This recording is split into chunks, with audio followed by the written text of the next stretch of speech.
Quattro Colinas right now doing a story mission here. I always find it funny when the track poachers say, "Please, for the love of God, don't confront them. They're dangerous." And it's like, I have more firepower than this entire camp combined. Actually, I had a disclaimer for offensive jokes. And then I'm going to say, it's like, you really shouldn't be putting disclaimers for offensive jokes because, people choose to be offended. A joke is a joke, and if it's offensive, well, just don't laugh at it. If your joke bombs, it deserves to bomb.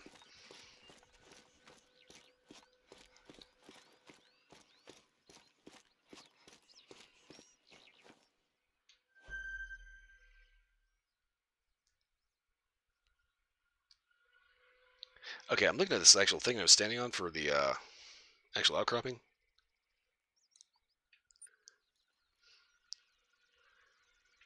That's probably the important thing right there. Make sure everybody's having fun.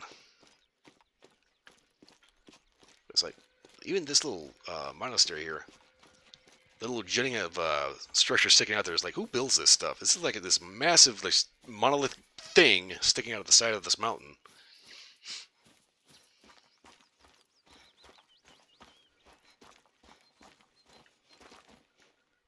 I can't go inside.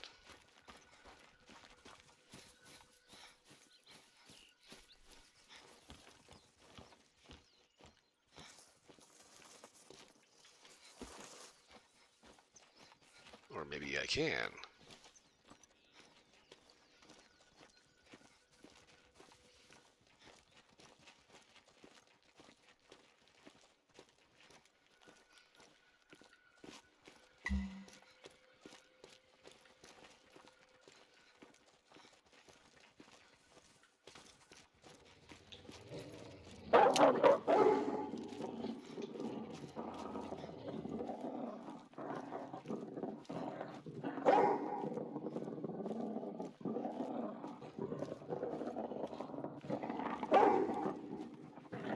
There it is.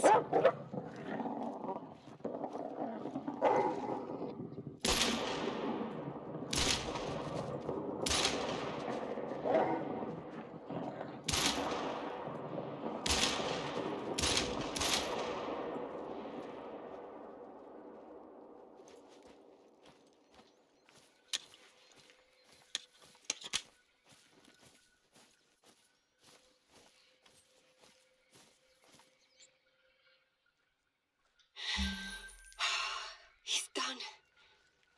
You killed it. That creature was a monster. Un ogro. You can hopefully find a way out. The monastery isn't safe, so be careful as you move around in there.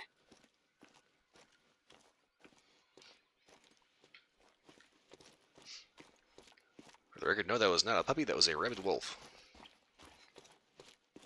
He doesn't want to be petted. He does, however, want to eat your face. It's old and crumbling, but still so beautiful. There is something special about that place. The monastery used to be a site of pilgrimage. Your journey to arrive there has been a battle too. No, that was not a baby that was hungry. You saw the size of that thing? No.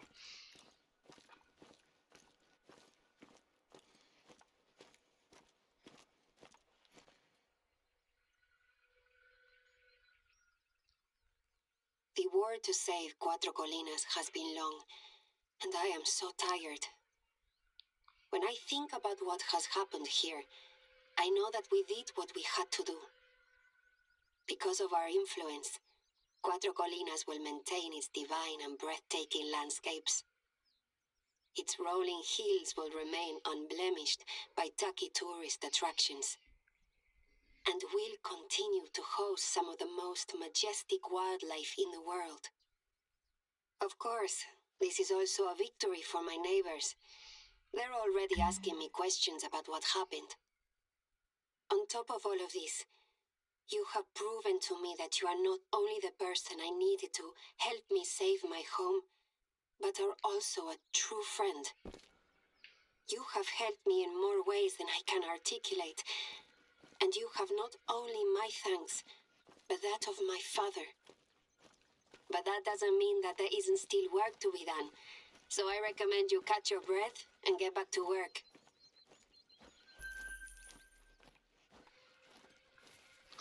Justice has been served.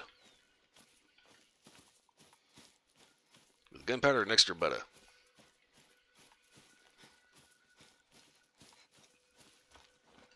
Okay, so is that the last? Okay, all that's left is side missions. Okay. Oh, which one of these is the ones that gives you the... Crap. Okay. As long as I'm here, I'm going to go ahead and get an outpost unlocked.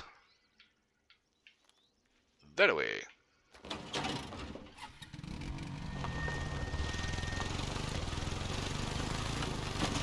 Timber!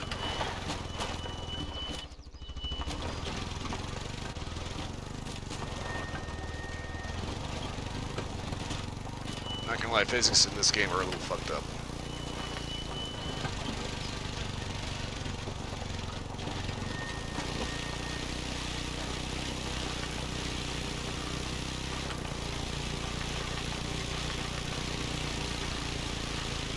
Ugh.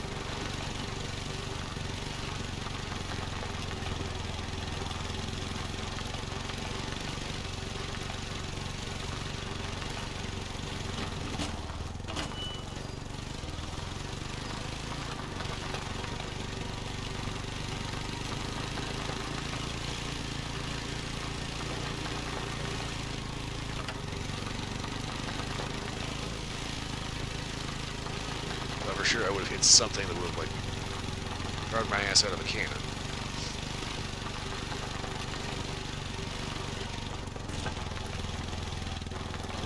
Ooh.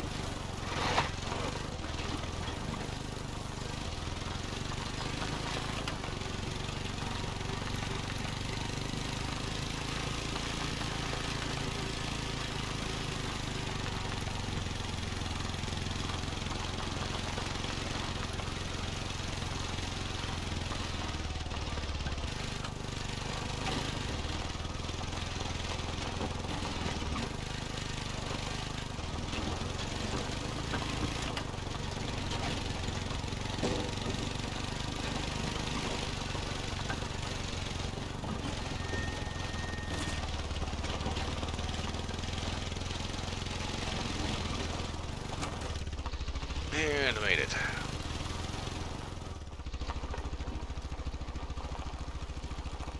Alright.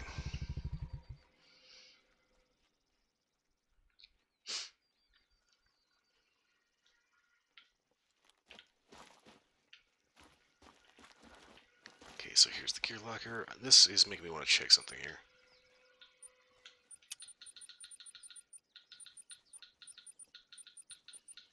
Let's see, where is it? Here it is. Okay. Lockback and complete missions. Rayo. Get from Don Miguel Alejandro del Bosque Esquejara. Jesus Christ, you can, like, maybe axe about a dozen names out of there so that way people can actually say that? Okay.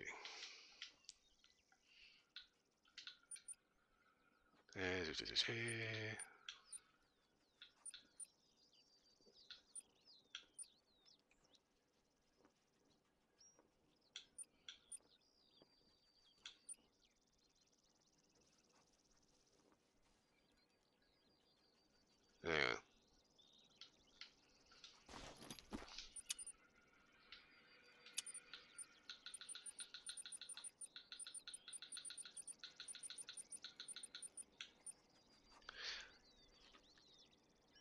Okay. So is that Don Escajada or Miguel Escajada?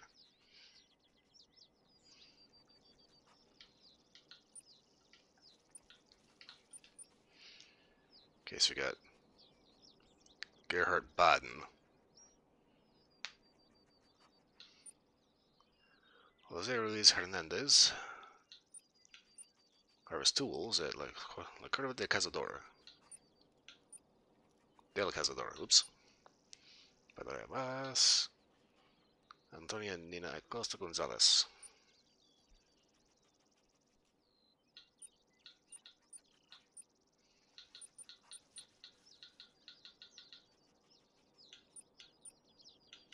Can I get the impression I'm missing something here?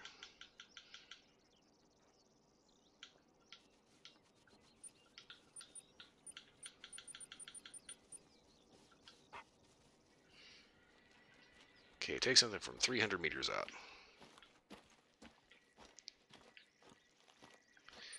Okay, so... crap.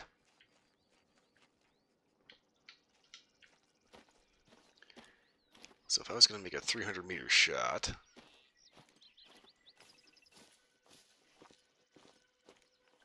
that means point blank, I want to be over here, where the farms are.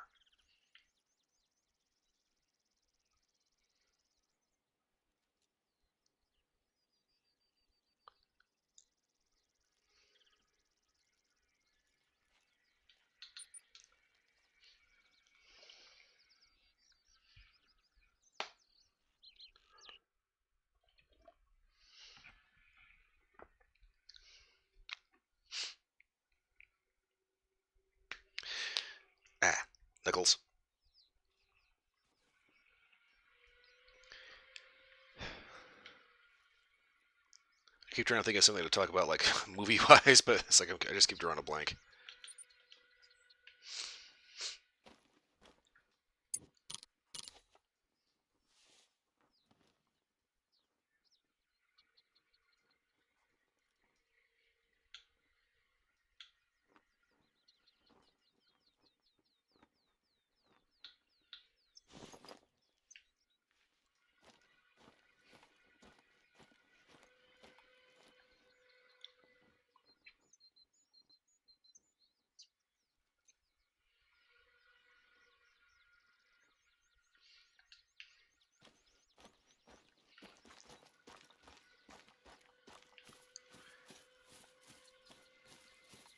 So I need to make a 300-meter shot, and I have no idea where to look.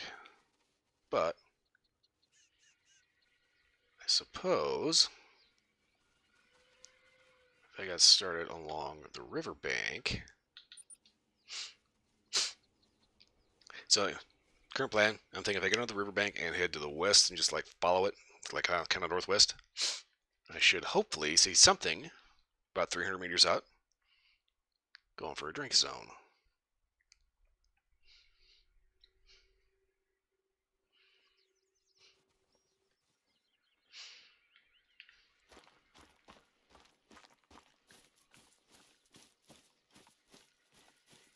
Hey, that is a huge ass river.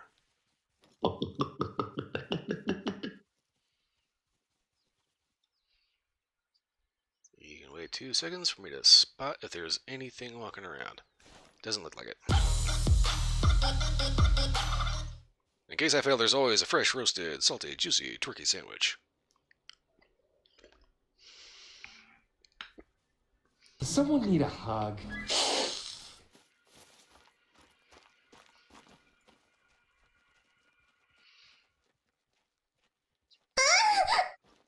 Oh, that's right, I need red deer.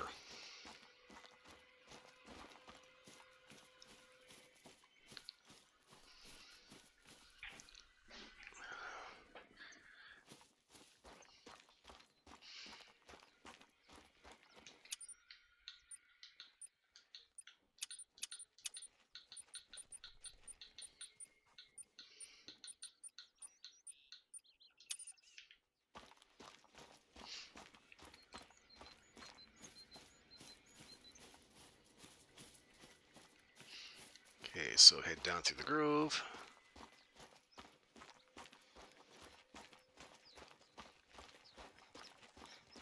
Try to find my way along the rolling hills of the riverbank. Let's see if I can find something, and I mean anything. Basically, way the hell out there.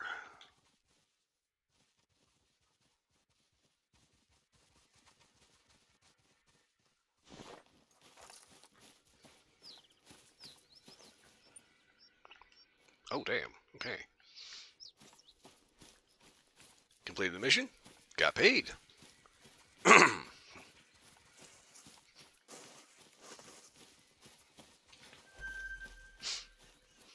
Oh god, well, Lord, there's 7 of them here. Okay, so he's just kind of dawned on me. My webcam is right over the top of that thing. Basically, there's a thing that pops up that has all the info about there, and it'll have like what kind of zone it is, and underneath that it'll have like the outline of a deer with a number next to it. That number tells you how many animals are attached to that one particular need zone.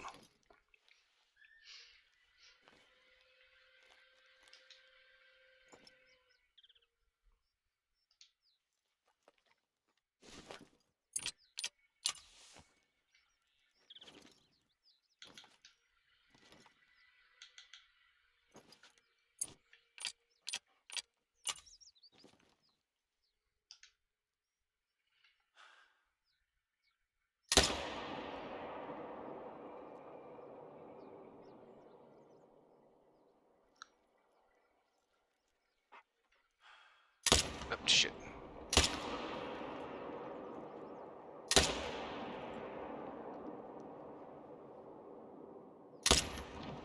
Oh, that was way off. Shit. Just wasting ammo at this point. Run, bitch! Run! Yeah,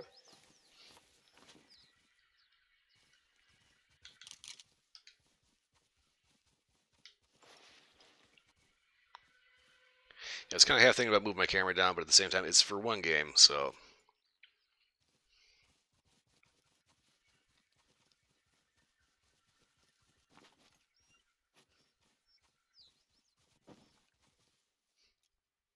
Can't tell if that deer's behind that bale here or not.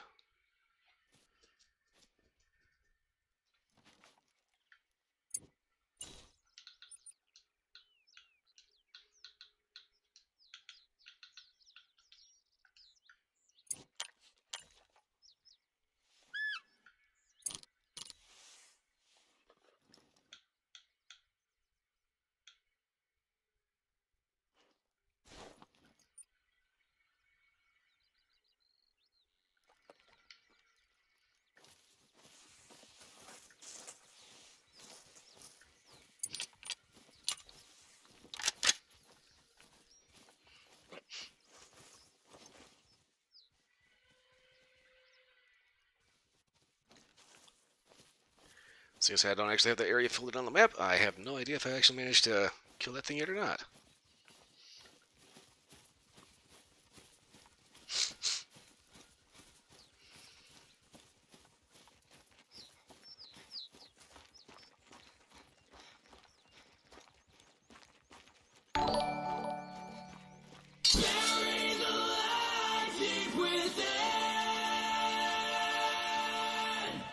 Thank you for the follow. I always have to wait for that sound effect because this is a little long, and yeah, sometimes I end up having to talk over it. Got a couple of effects, a couple of effects that I need to mess with.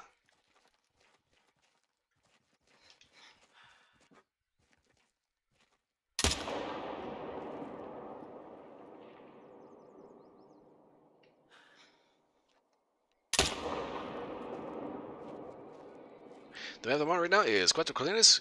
This is the Spanish map.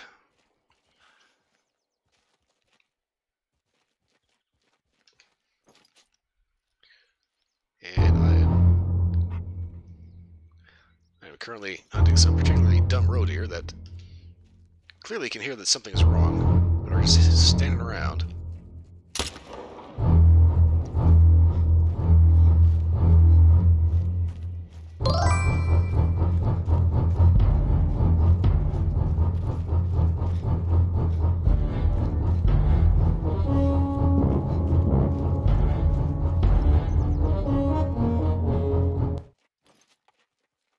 Okay, I think that the animal AI may have glitched out a little bit because it's yeah, it's still there.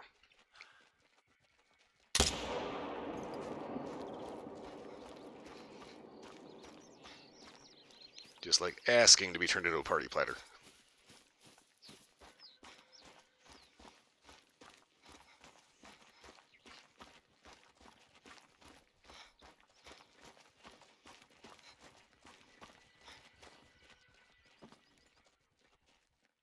you kidding me?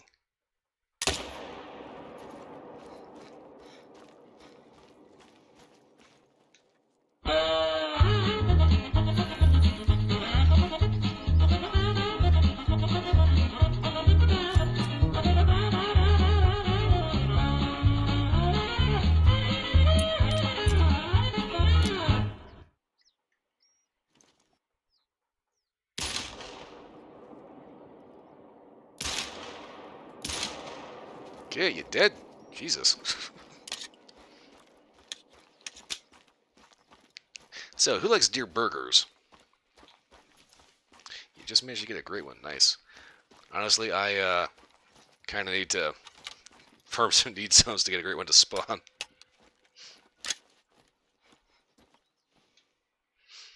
Okay, yeah.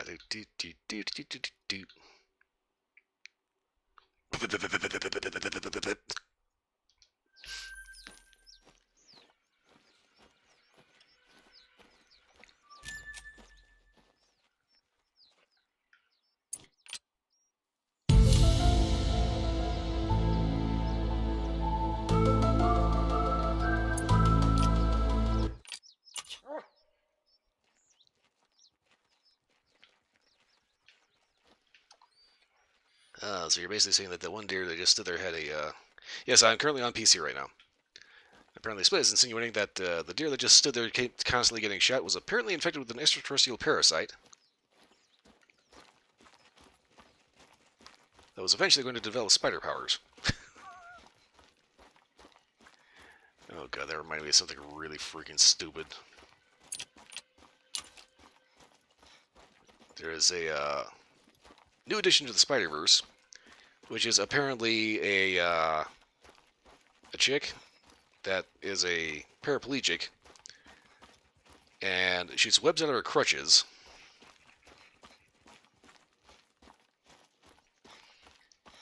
And webs her wheelchair to her back as she's swinging through New York City. And that is just the dumbest thing ever. Okay. Now, keep in mind, there have been, like disabled superheroes before. Like, there's this one guy. It was a WB thing way back when. It was like the Green Mantis, Green Mantis or something like that, or Black Mantis. But it was a guy that was paralyzed, but he developed an exoskeleton that basically turned him into a superhero. And that was a cool concept. But the idea of somebody shooting their webs out of their crutches? No. That's just dumb.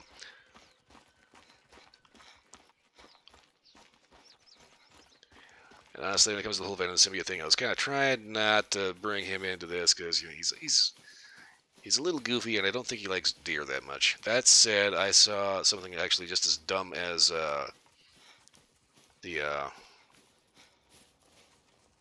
web crutches. Somebody apparently decided to make a really crappy CG animation of Godzilla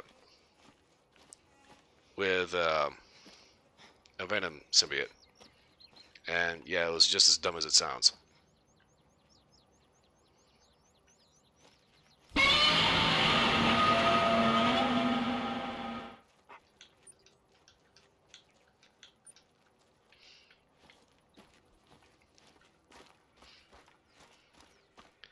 Yeah, it's kind of hard to find like good new comic book stuff anymore lately.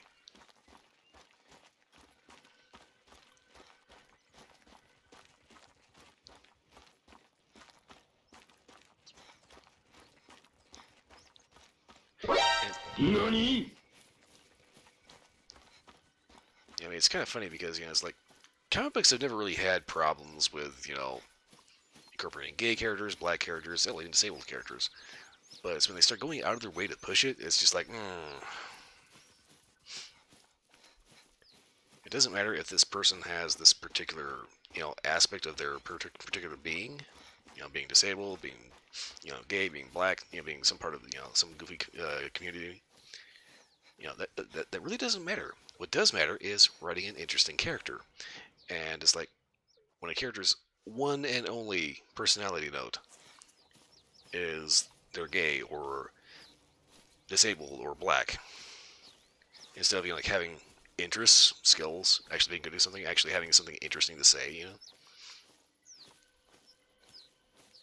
It's just, you know, I'm probably not the best person to talk to about this because I'm kind of barely even paying attention, but there are so many people calling out just the sheer amount of dumb stuff that Hollywood is wasting money on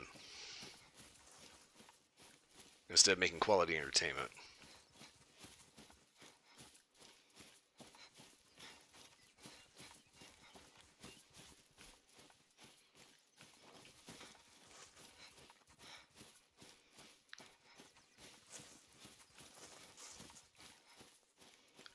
It's like one of the more interesting things that I've seen. Going into mod mode, eh? The one guy to say is lock and load, and don't forget your bandolier.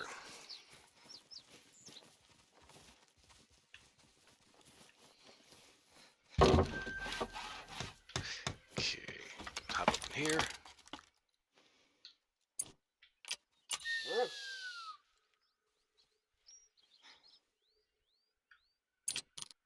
Okay.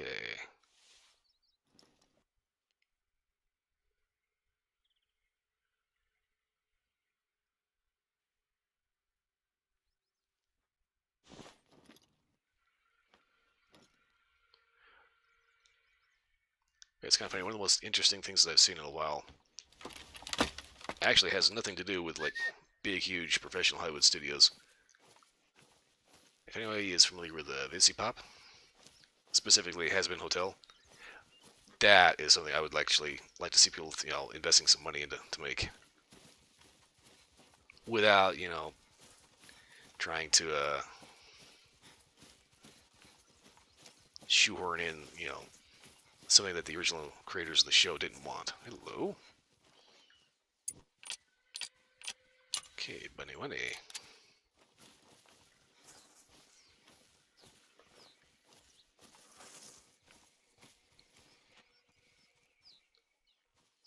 Really? That's the name of the bot gamers and streamers?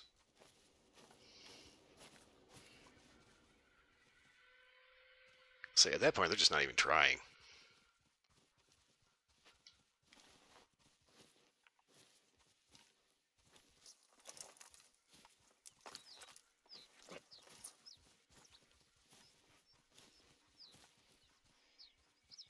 Community for streamers.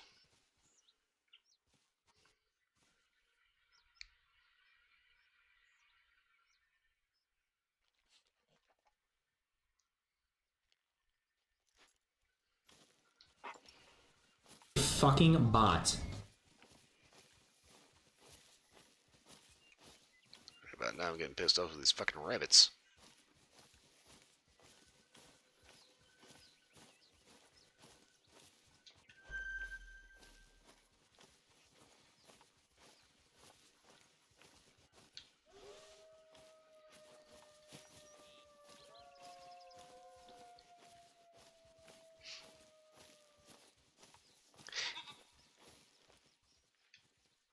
One of the real irritating things about the rabbits, though, is the fact that you really can't flush them out. You know, something like a quail, you can run through the shrubs and just flash a ball into the air, shoot them out of the sky, provided, of course, you can see them. Quail are a little small. The rabbits, on the other hand, they immediately just like nosedive for the nearest hole they can find.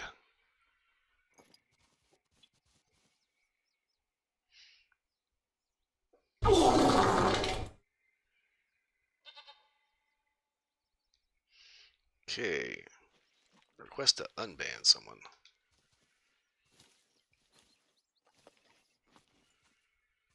Hello, there you are.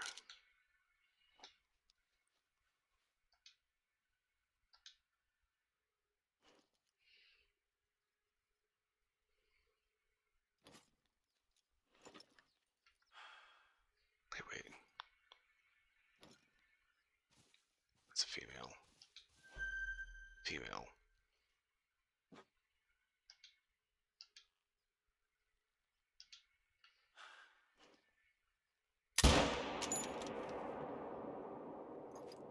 The interesting thing is that they both had trophy scores.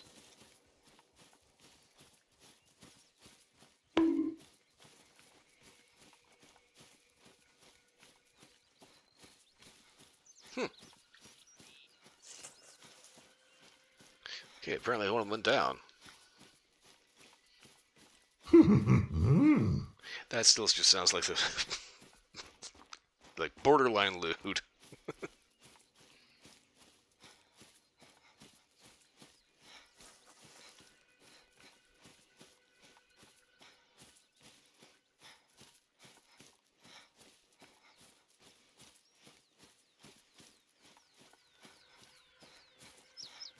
This is the problem with mountain goats. They tend to climb.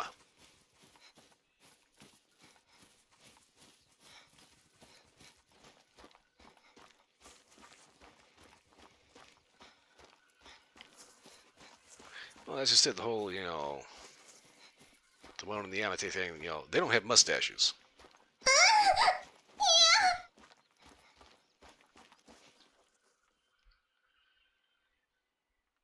Okay, have a decent shot. Fur type, buff. My father started asking questions today.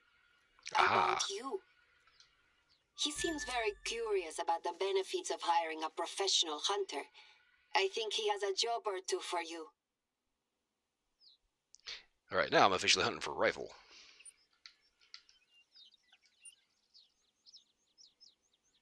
Where the hell am I going to? Ah, here. So I need to be here.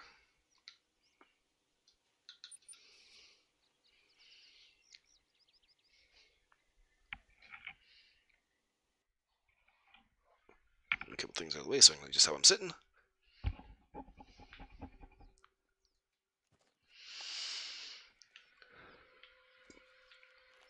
Okay. I'm going to drive there.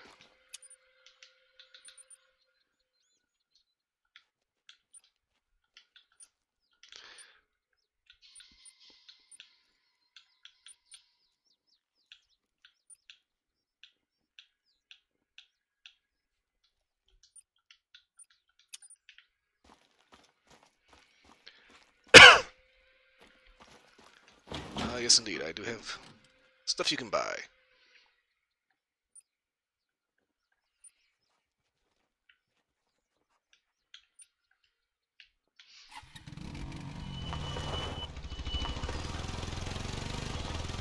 Honestly, as much as I'd like to get a donation every now and then, I prefer somebody actually just buying a shirt. Reason why? That way you actually get something like tangible out of it. And what the hell am I driving through? It's like I kind of wish I had like my own t-shirt shop instead of having to go through Streamlabs, but I'll take what I can get.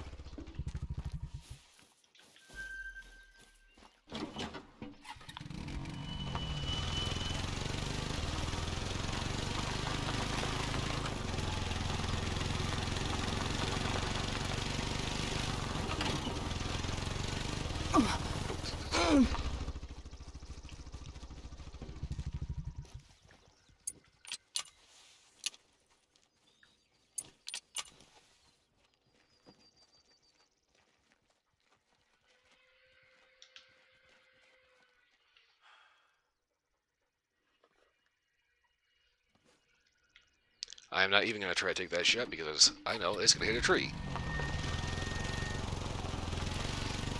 Yeah, it would be good to have a command that just like lists everything, just like kaboom.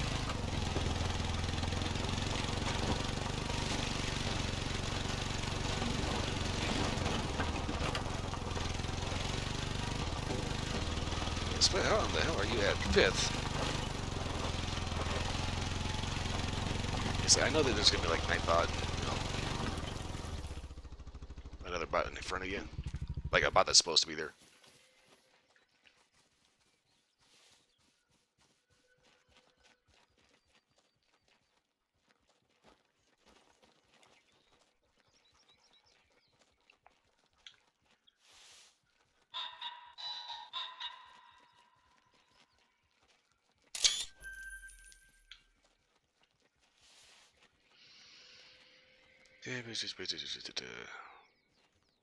Red deer. Gold tier. Okay, I can do that. First things first, though, there's a pheasant over here, squawking away.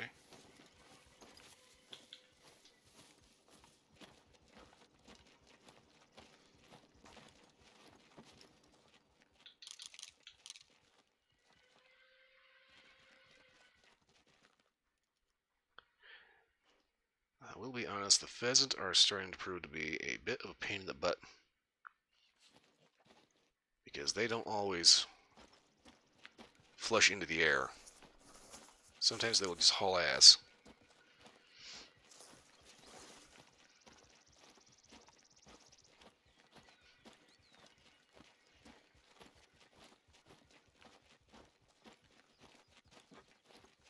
Again, sometimes they'll just squawk. Fly off before giving you the chance to even find them.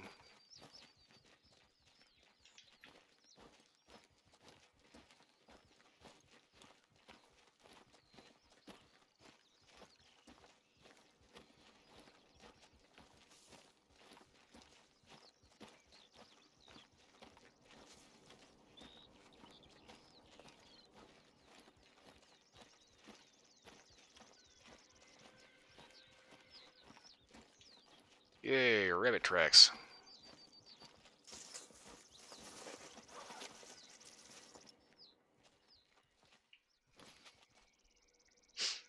Alright, and Split is heading off to bed. Thanks for stopping by. So here's hoping you get some good rest and don't work yourself too hard at work. Ah, yes, the lurk is always a bonus.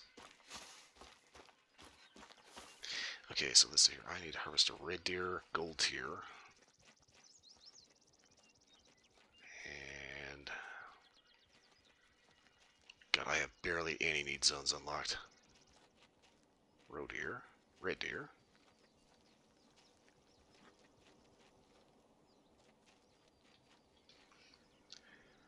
Who knows, maybe we'll get lucky.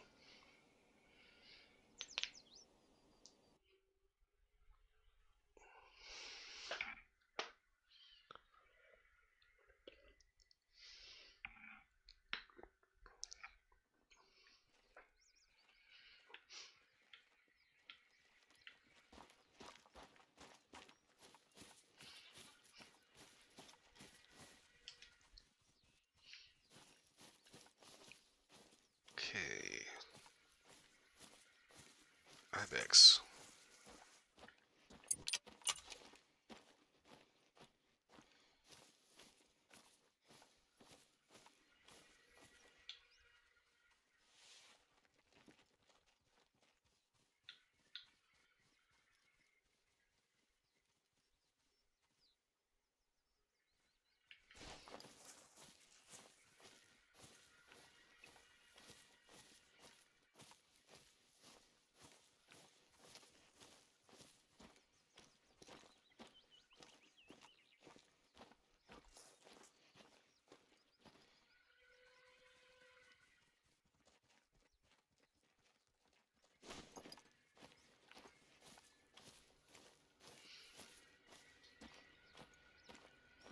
Kind of curious to see if I can find an ibex out here, even though I need to be looking specifically for a gold red deer.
Yes, it's an Ibex order zone.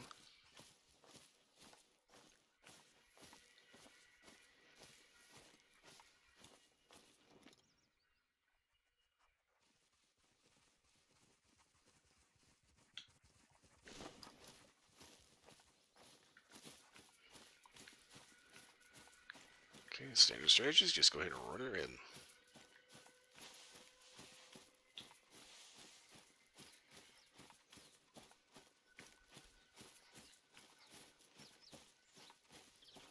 Run to the area, wait for something to pop up a warning call. And either crouch or go completely prone. See if you can spot him first.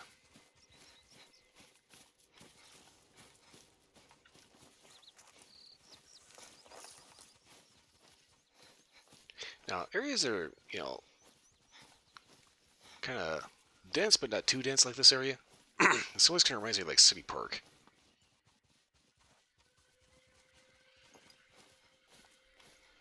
Yeah, you got a decent displacement of trees. Grass that's, not too over the top.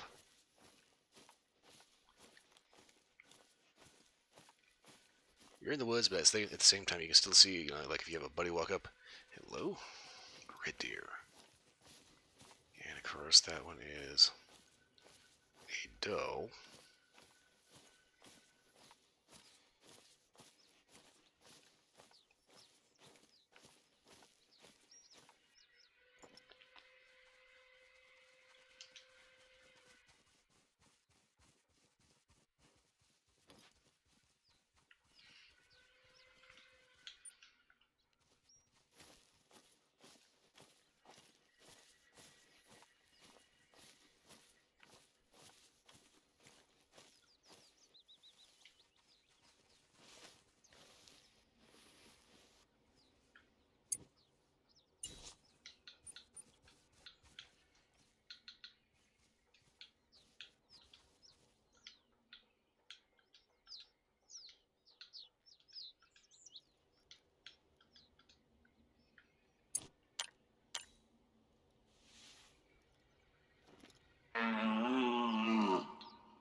Keep forgetting to have the dog lie down.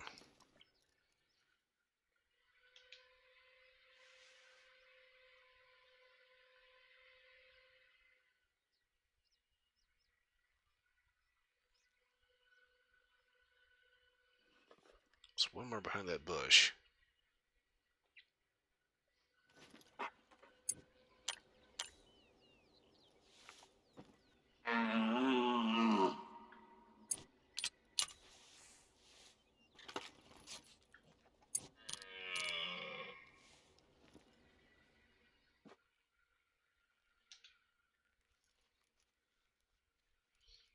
There he is. Shit, yeah, come on, come on.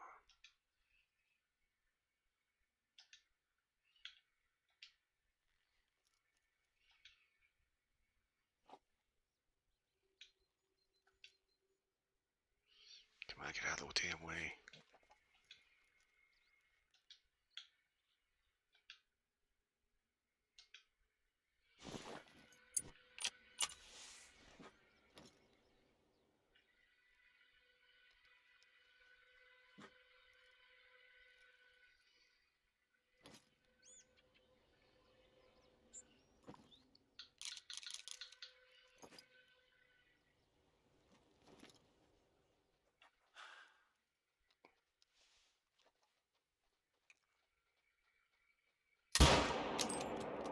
Oh yeah, he did.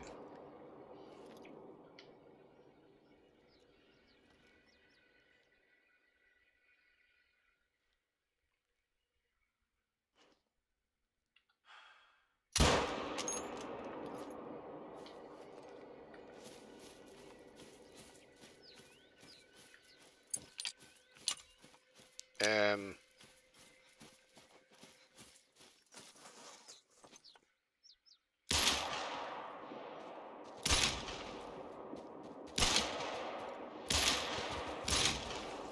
I'm going to say I need to restart the game after this, because this is... Oh my god, this is so not good, but at the same time, I'm going to milk the shit out of this.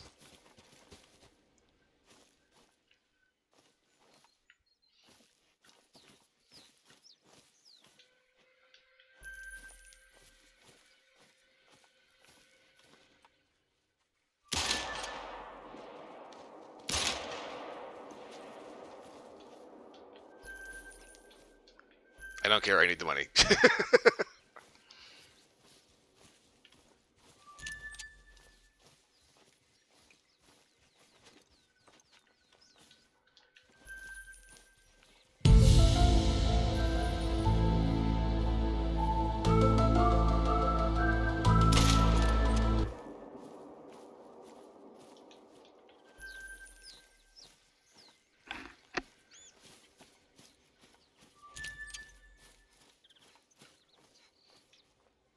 Oh, that's only a silver?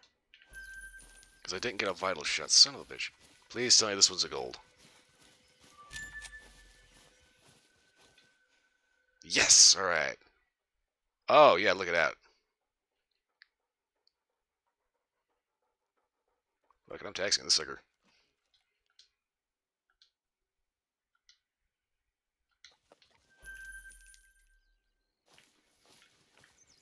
I know I probably shouldn't have because I've already got a diamond, but at the same time.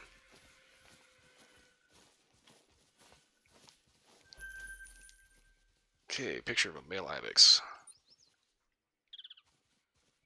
Okay, so like I said, I'm going to restart the game real quick because, yeah, they're not supposed to do that. I appreciate the cash, but, oh my god. Yeah, I am not supposed to be able to just, like, slaughter an entire herd of red deer. Because they're too dumb to get out of the way.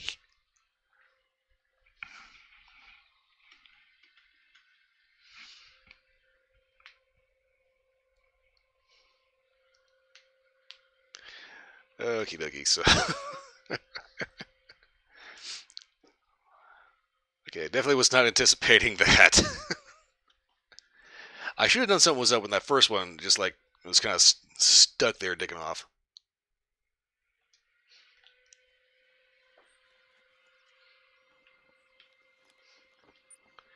Okay, so leaves me 20 grand.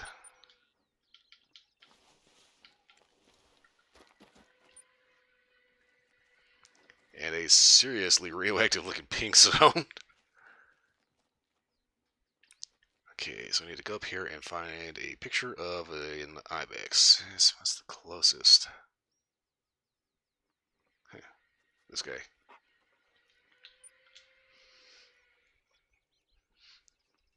I keep trying to think of exactly which things I'm saving up for. It's like, I know I need to get a couple more tents, duck blinds, maybe a couple of tripod stands. Those are like 16 grand each, which is a little ridiculous.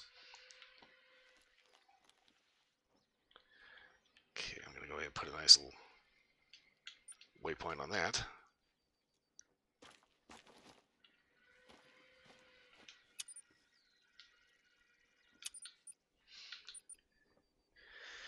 Okay. Already got two versions of the 270. I kind of don't particularly care about the third. Got the 300 Win Mag I want.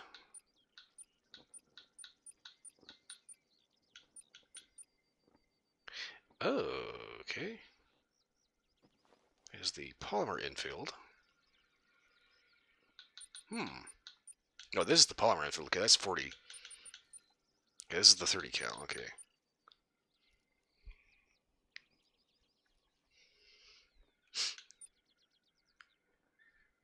Okay, so real quick.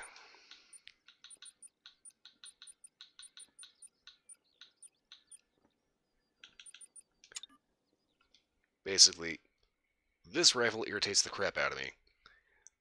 Because you can see very clearly from the action style, this is an SMLE Lee Enfield. World War I, World War II, actual historical, British battle rifle. But it's been sporterized. So you now have this goofy high cone stock. Pistol on your grip, nice. But they dinked around with the magazine, so it's a 5-rounder instead of a 10-rounder. They completely cut down the barrel, got rid of the barrel shroud and muzzle cap. And the only way you know it's a Lee Enfield is because of the action. And the fact that it's a 303 British.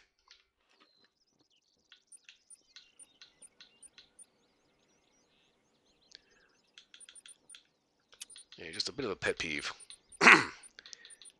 It's one thing to see it in a video game. It's another entirely different thing to see it in real life.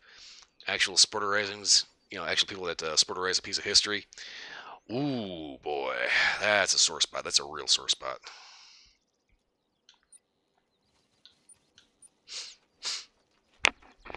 Okay, so let's see here.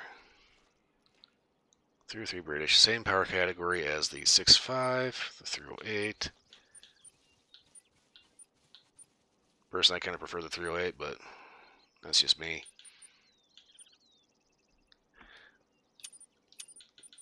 I think I want to roll that infield just because I can. I don't use it enough.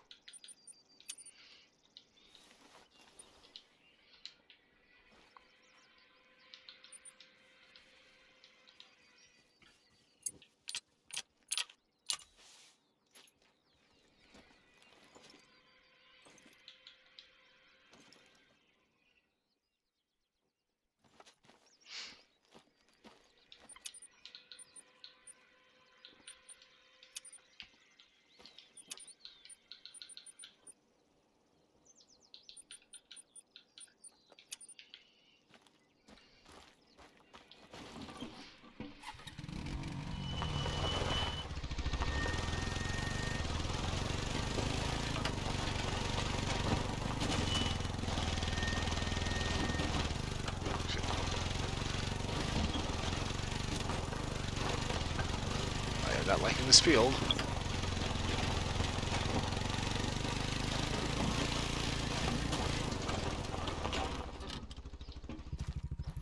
Need zone.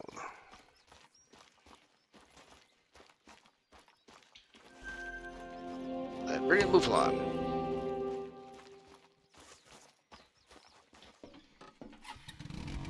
Otherwise known as Bighorn Sheep.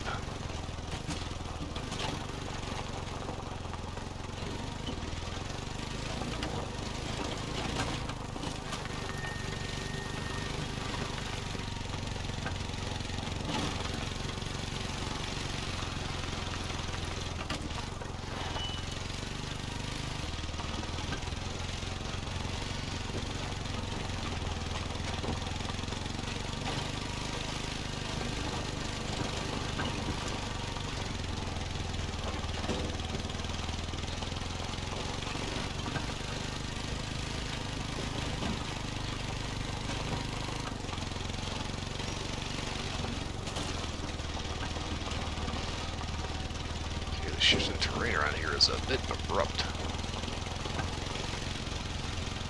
Nice green, wooded forest, farmland, where the hell this is.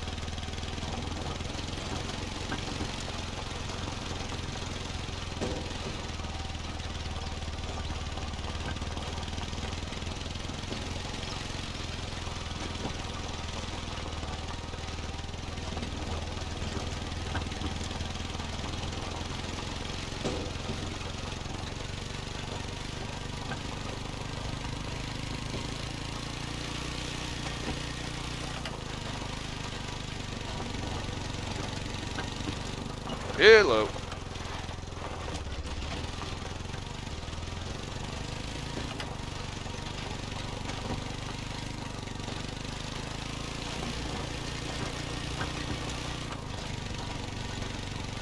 It's kind of funny, the amount of rocks here.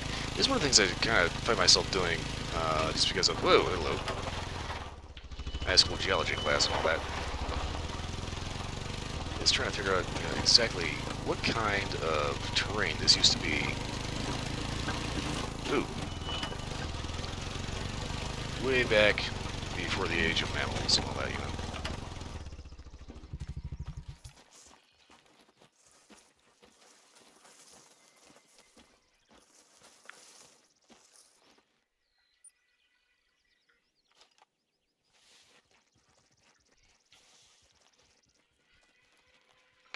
Okay, so up here, all I gotta do now is figure out how to get a picture of a male ibex.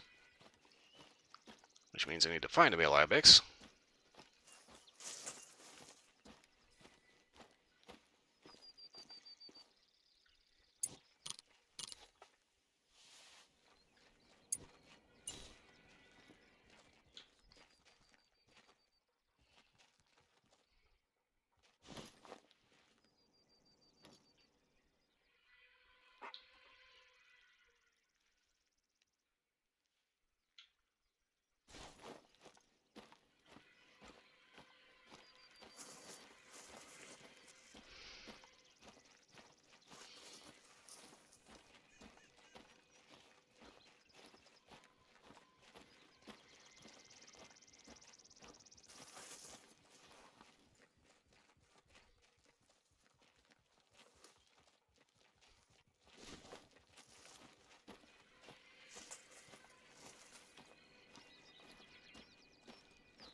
Can't help but think I should have brought a hide up here.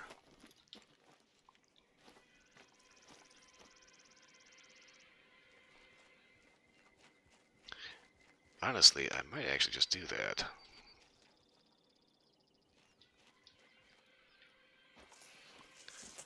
Alright, what I'm going to do is I'm going to go ahead and unlock this next waypoint here, or watchtower. We're going to fast travel back to the outpost. Or... yeah, I'm going to do that because that's our fucking Reddit.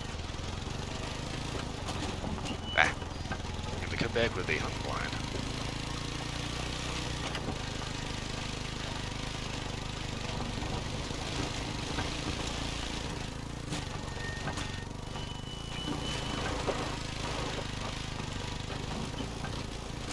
Oh, did I not fly completely off that? Okay.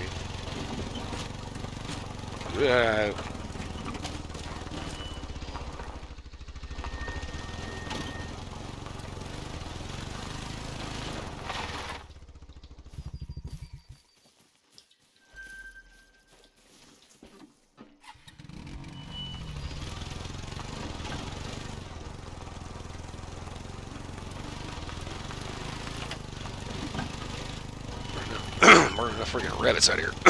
Excuse me, good lord.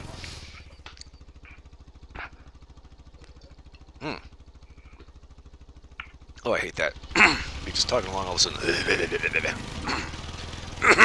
Ah, I hate that. I hate it so much. No idea why it keeps happening. I cannot figure out how to stop doing that.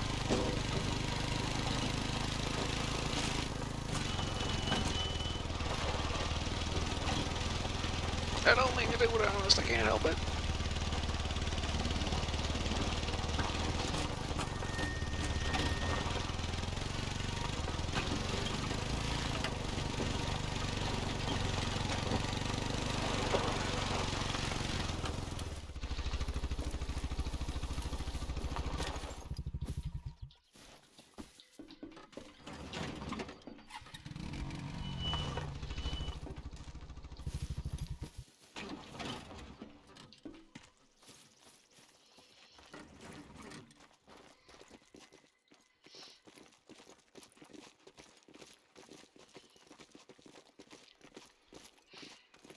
Oh yes, everybody loves obnoxious stairs. Here goes the B-roll.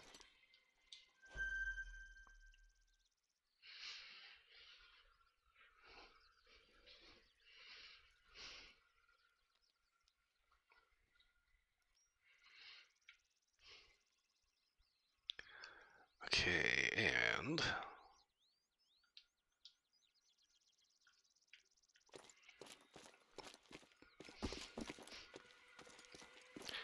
as long as I'm in the area, I need to go there anyway.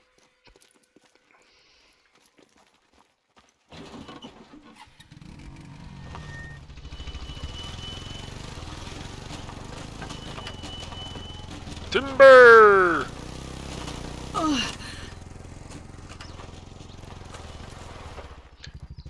God, for a second I thought I was still falling.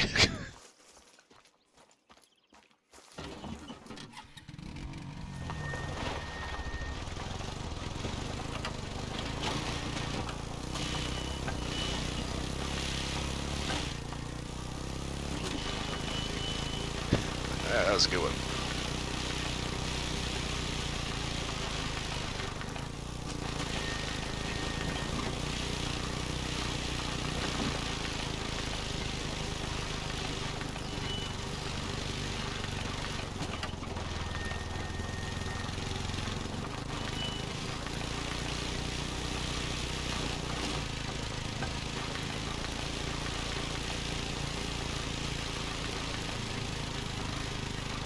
Nah.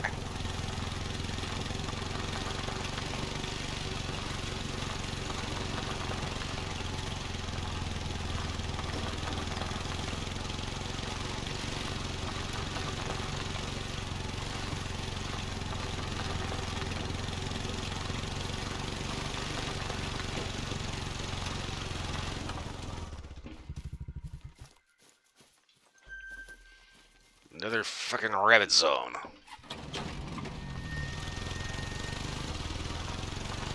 Because of course. Oh, hello. Go forward.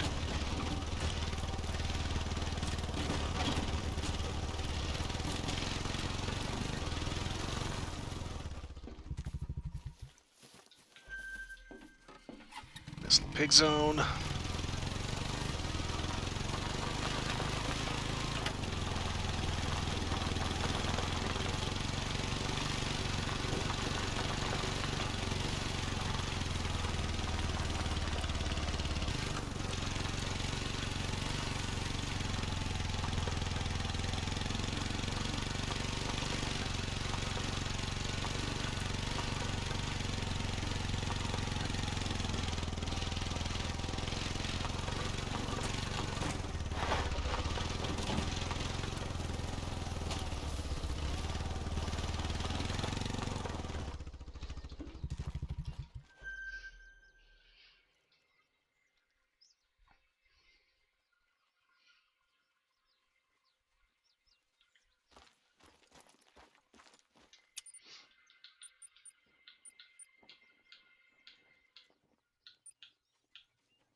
Okay, so I'm going to come down here and I'm going to grab a ground blind. Let's go this one, I think. Oh, cool. These are actually relatively affordable.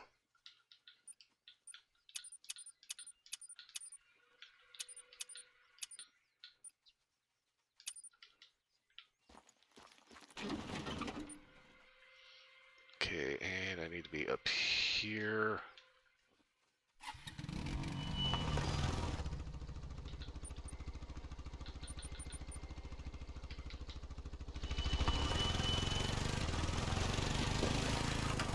Okay, so about 2 clicks up.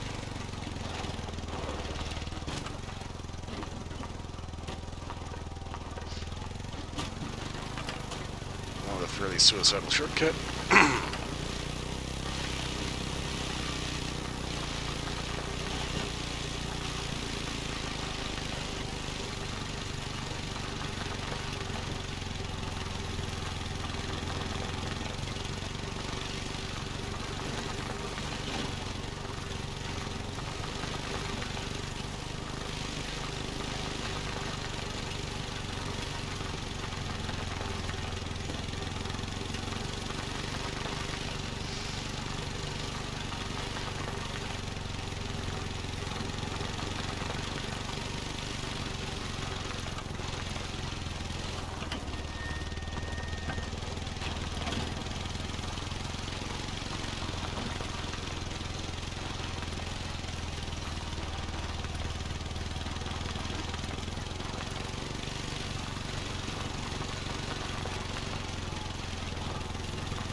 Wow, what the hell you can do it?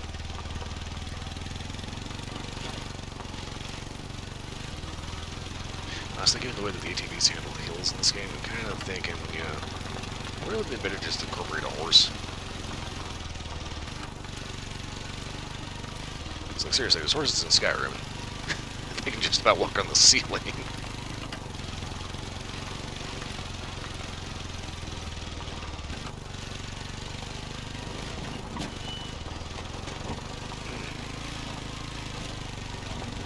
think I screwed up. I should have done. Was packed a tent instead.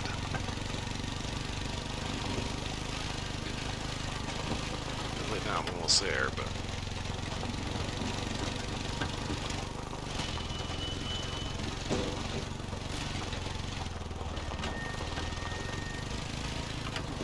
tent I've been able to fast travel. So they pop straight into the blind. Get the picture. Not disturb anything.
Okay.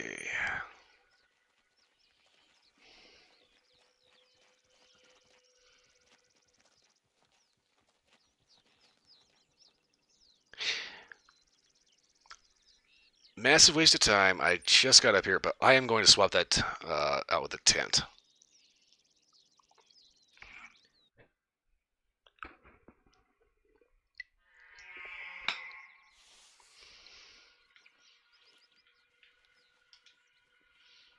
If you drive up there, that thing is so loud.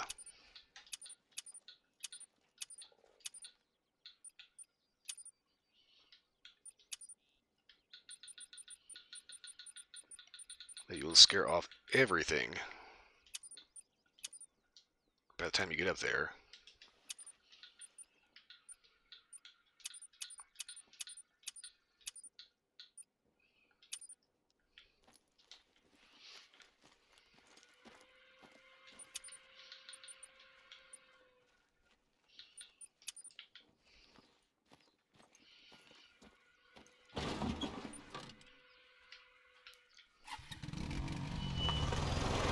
Granted, a lot of needless driving that I didn't need to do, but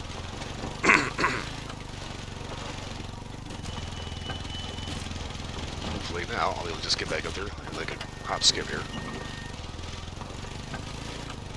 Put the tent down, then you can set your blind right next to it. Just pop in.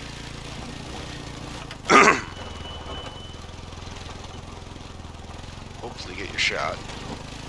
Once you got the shot, pack everything up into the tent, pack the tent up, and scoot on out of there. The reason why I use the tent is because you can fast travel to it, so you don't end up making the noise.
Oh, whoa.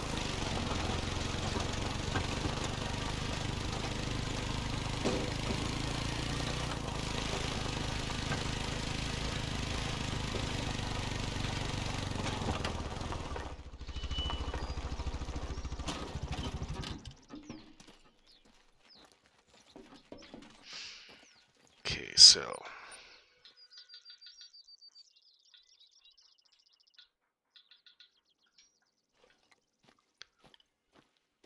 port a tent we want.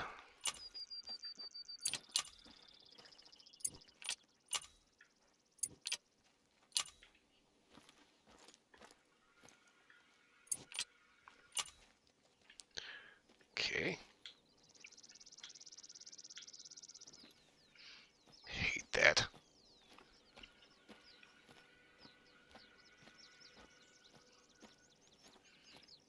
It's always some goofy thing that tries to. I don't know why, but every time you like go real hard and driving around on the ATV for whatever reason, hello. There's always something that tries to make it so you can't pull your guns out in a hurry.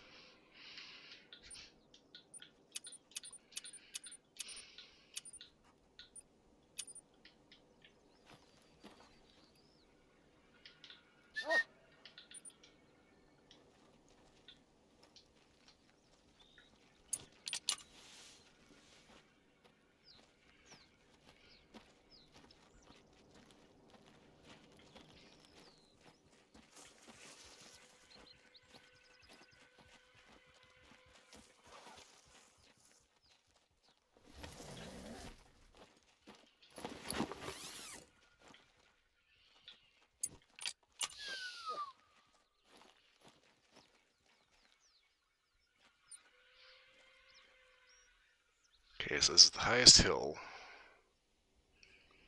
And I need to get in my male ibex, so I'll come down here to Codex. Let's see here, wildlife. Yes, here ibex. Class 4 ammo, nothing that actually calls them. Excellent hearing and vision. Okay sense, smell. Rocky terrain, forest, shrublands. So this is definitely their neighborhood.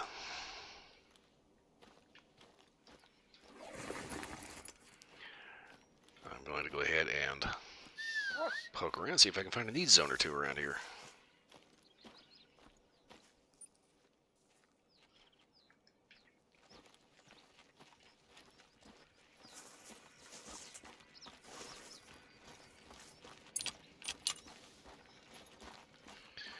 Before I go running off willy-nilly, though.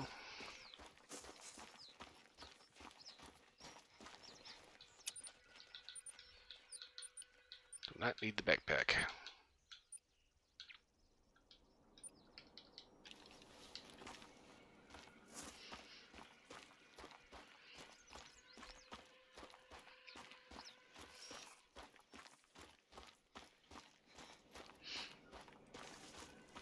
So basically, the thought process right now is that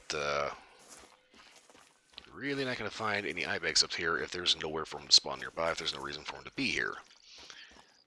So we go around looking for a need zone and hopefully find a reason to put them here.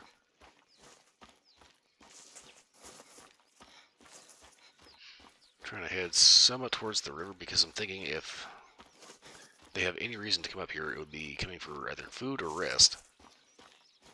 They'd be coming from a water supply.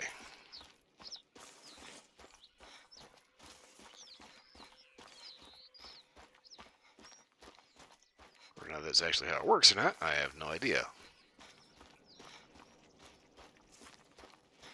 Not entirely positive exactly how random everything is.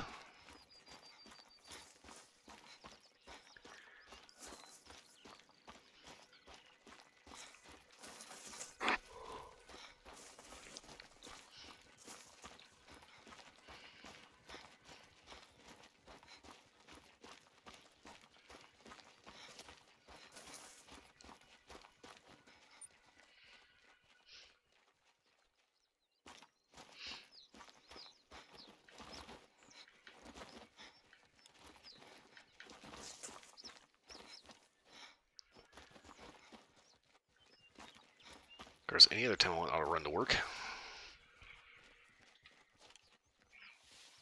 That's not it.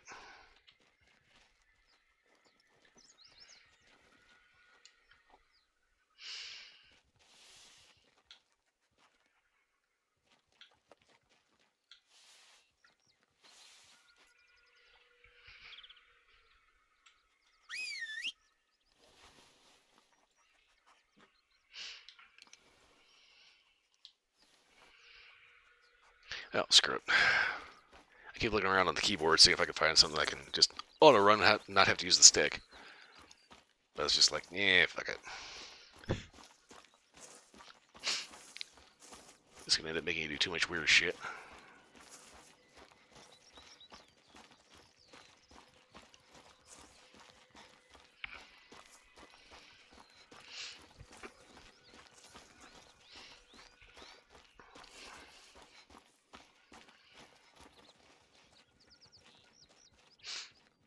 Okay.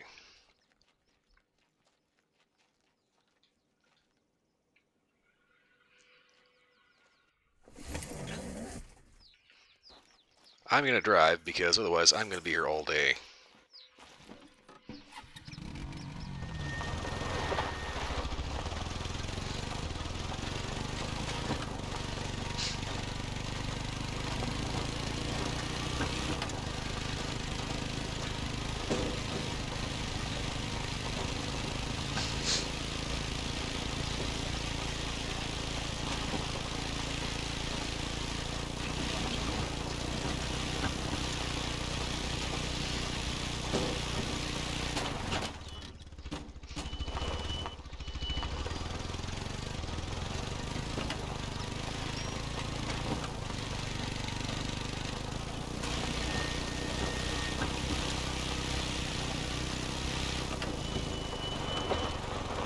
Okay.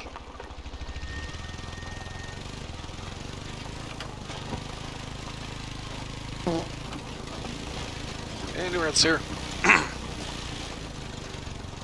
trying to find a neat zone for an ibex, and fuck.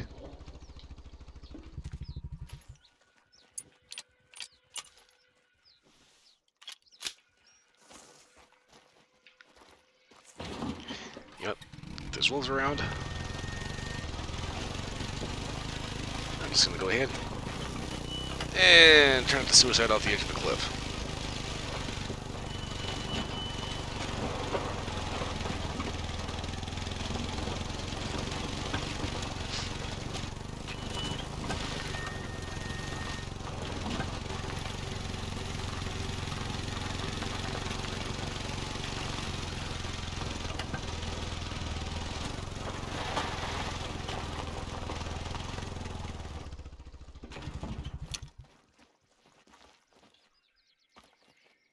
The southeastern ibex's horns follow a distinctive backward sweeping curve, making them stand out amongst the other breeds. So these are Spanish ibex. Okay, class 4 ammo, don't do this. Okay. No actual call for them. So basically like any other ibex. It's very old, so...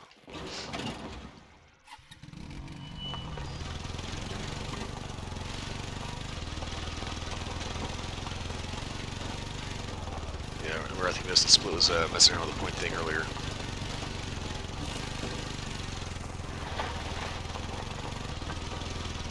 Apparently she's at number 5. Turtle made it!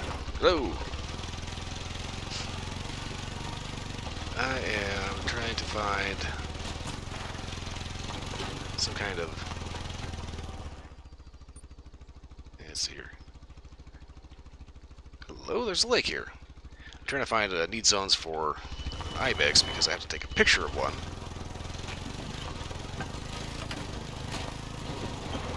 Which means that trying to get the soul for its rifle is probably going to be, yeah, a bit more pain in the ass than it's worth.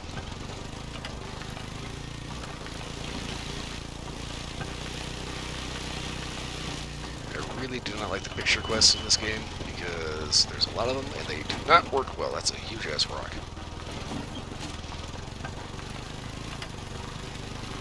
Have you ever seen a rock with a huge ass?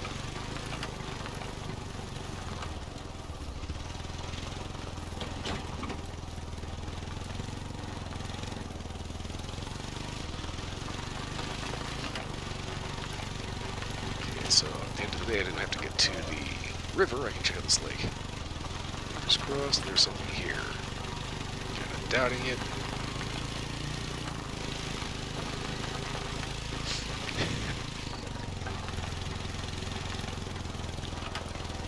Yeah, some of these rocks got a little funk in the trunk.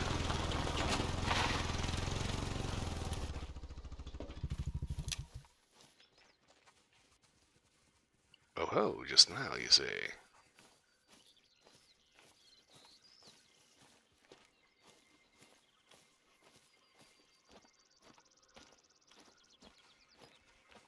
Now the question is, do I just need to take a picture of an ibex, or do I have to do it back up on that hill?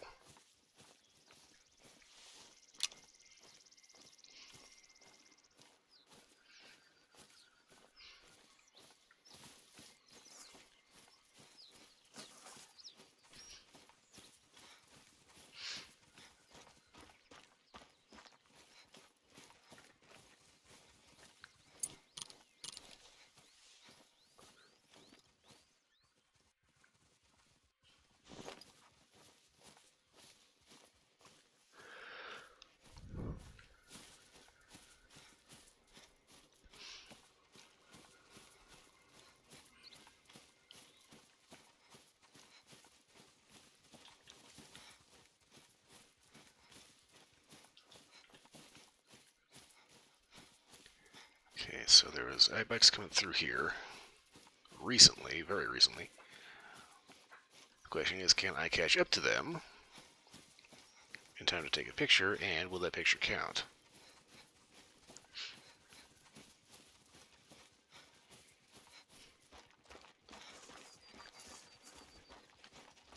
Apparently Split's movie night was Ridiculous 6. I didn't watch that because I am only vaguely aware of what that movie is.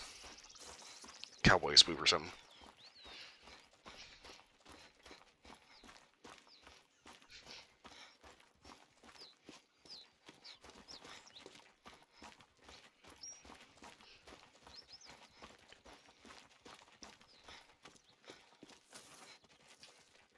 That's red deer. Not what I'm looking for.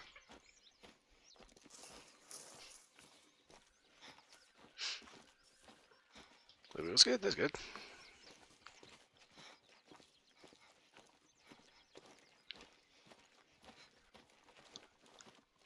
I can't think if I ever did a movie night, it would have to be like either a DVD or Blu-ray that I own, probably a DVD. It's kind of the weirdest thing, you know, it's like, you know, the whole Blu-ray disc came out, and it was like one of the big selling points of like the PlayStation 3 was a Blu-ray player. And yet, it's kind of funny, there's all these Blu-ray discs, but they always come with a DVD as well. I guess the rise of streaming services kind of ended up kind of killing the whole Blu-ray craze.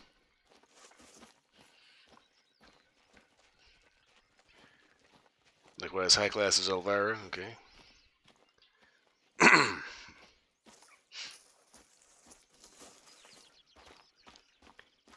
Once again, I have to be kind of careful with how much I say, because the more I say, the more my throat jams up, and the more irritated I get.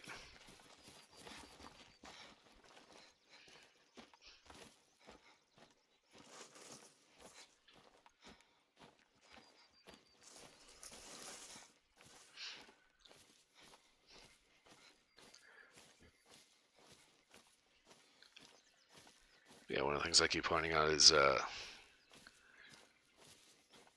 some of the movies that I have that I could do on disc are basically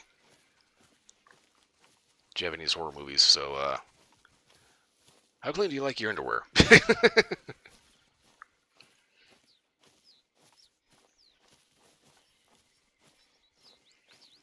Yay, more fucking rabbit tracks. Okay, where the hell is this ibex at?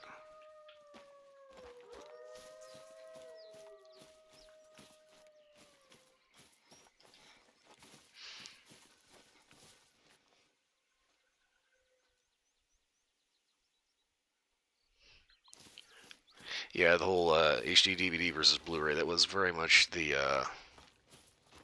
more recent beta versus VHS thing. Okay.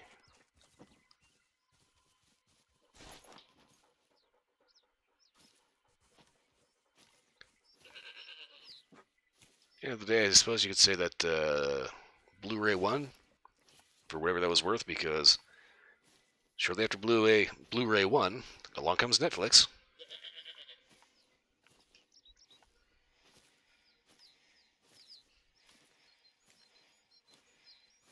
At which point everybody kind of stopped buying so many discs.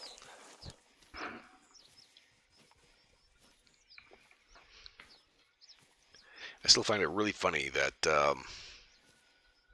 like the last couple of Blu-ray discs that I had, came with a Blu-ray and a DVD. I already said that before, but I personally found it amusing.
I hate the picture quests in this game.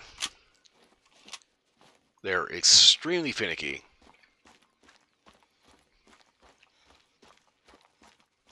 And you have to be very, very specific about how close you are, how much of the critter you can see, etc., etc. There's one on Leighton Lakes involving a bear. And this was hands down the most irritating quest on that map. Okay, someone's dead.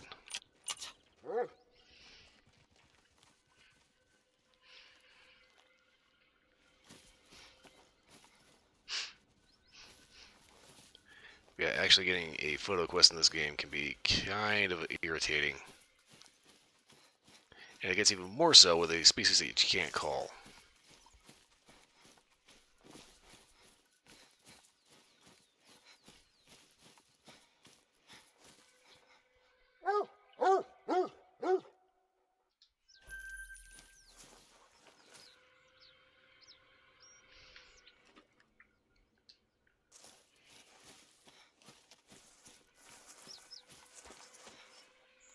Okay, so I'm pretty sure they all ran this way.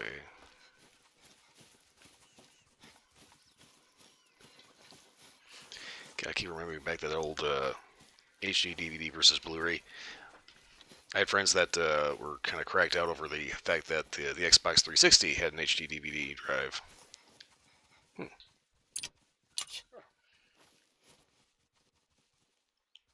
Of course, they bought a couple of movies, and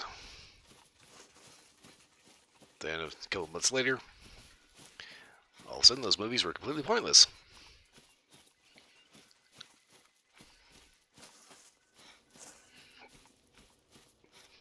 Yeah, but they made such a big deal about the HD DVD drive. But oh yeah, the PlayStation had the Blu-ray drive built in.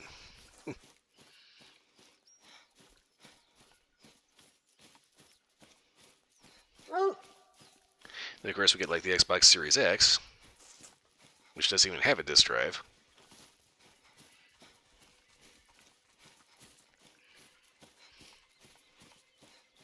It's kind of where it's like, high definition disc, Blu-ray, HD DVD.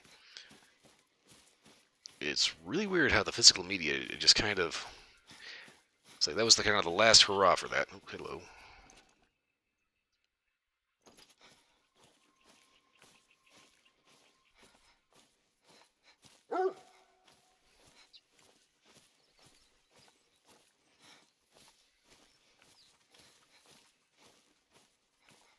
Because, like I said, all along comes all of our lovely streaming services. Now those streaming services are going completely insane. That's probably one of the few nice things about cable TV was the fact that you had all these different channels. You had to pay for just like one subscription.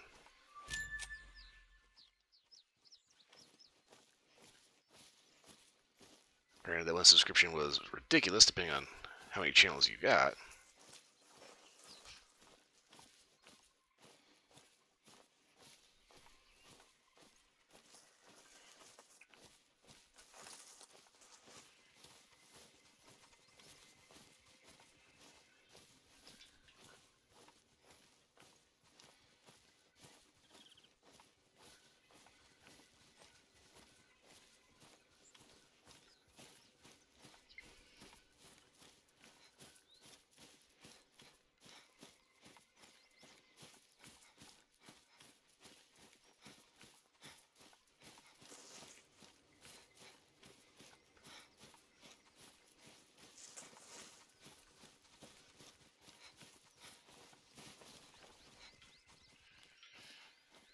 Well, shit, I just ran out of tracks.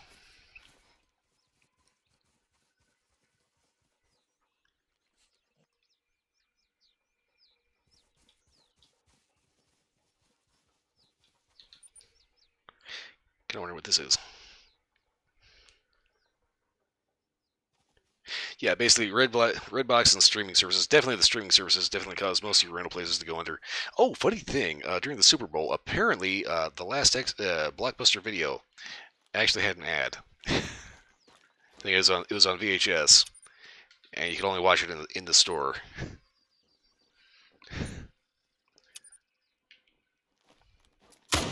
Whoops.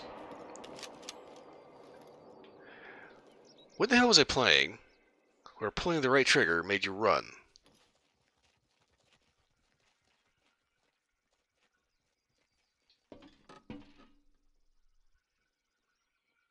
I got the weirdest muscle memory mix-up. Oh, this is what I was doing. It's not running, this is your gas.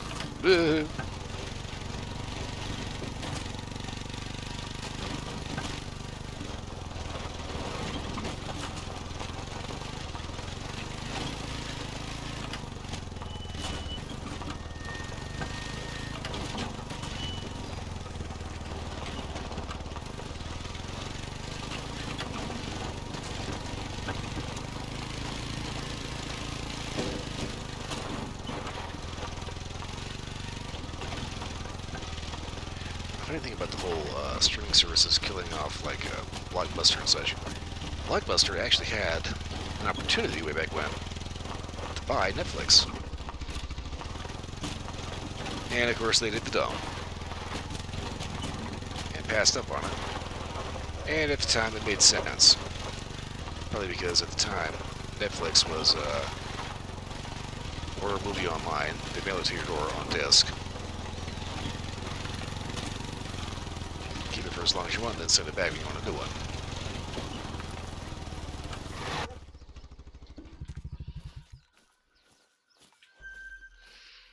Another fucking rabbit zone.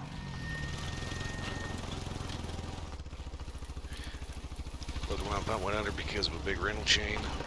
Then along comes Redbox and boom, dead.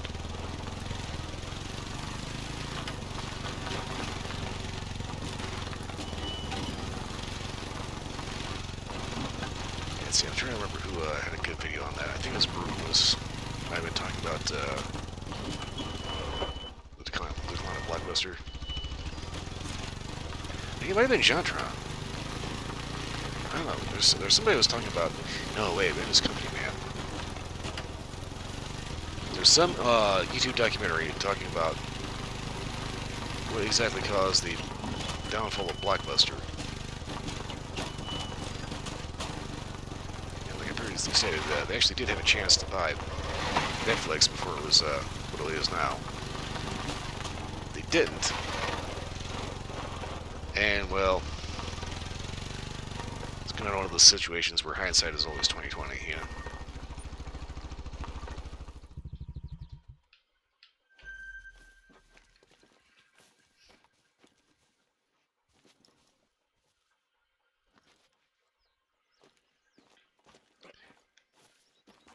Just once I'd like to find one of these vistas and actually be able to see something I just like pick off.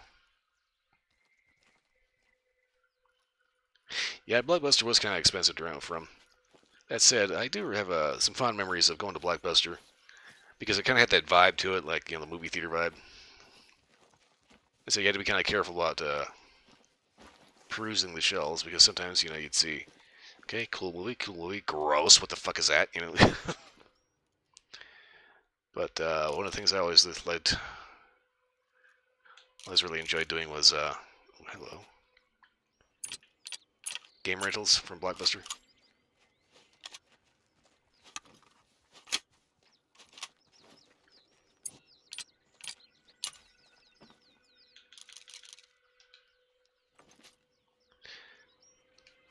Okay.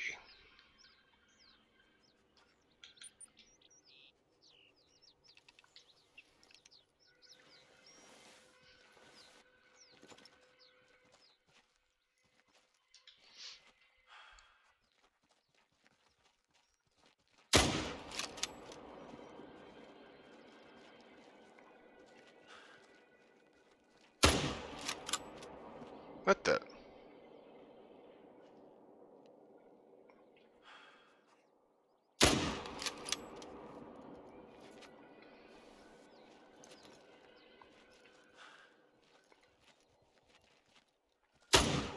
Okay, that one hit him. Oh, is this map still borked?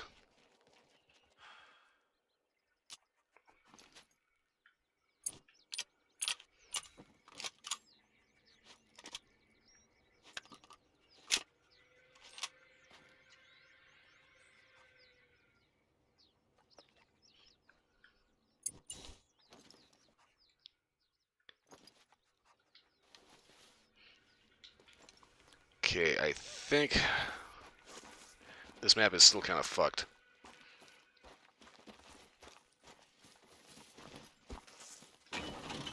Because I actually completely restarted the game. Good.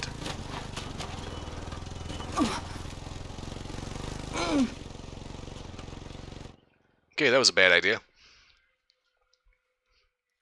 Defeated by gravity.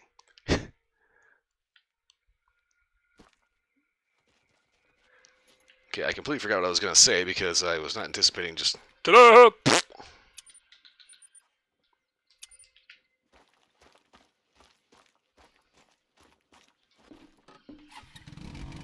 Oh yeah, I was talking about I completely restarted the game and it is still doing it, so I think since the AI is kind of crapping out, I may want to switch maps. It's going to help me get a hold of the super duper rifle here. Well, it's not really super duper, but you know, it's a kind of collectible more than anything.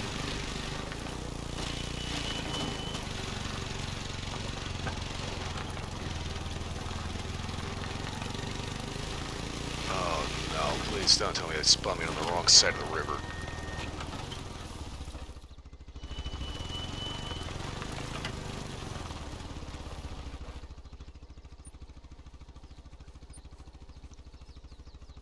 Oh, god damn it. Are you kidding me?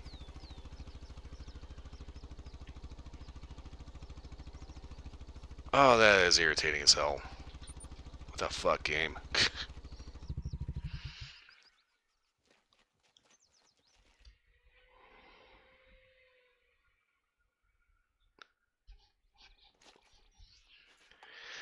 I seriously do not understand why it would do that.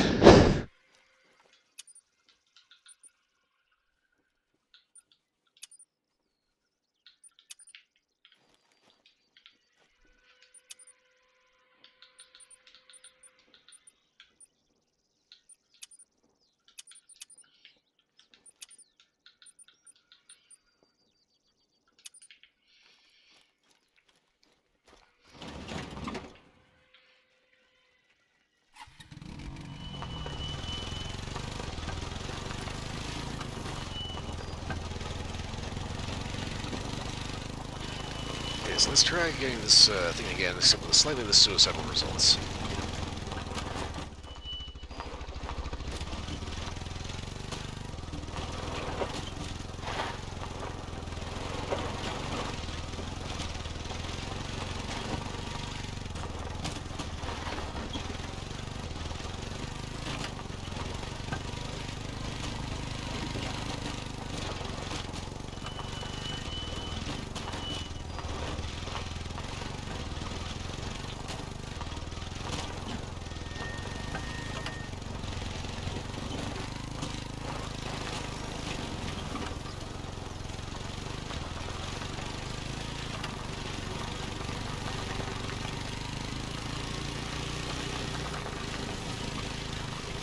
Breeze through the trees. One big ass rock. Kind of.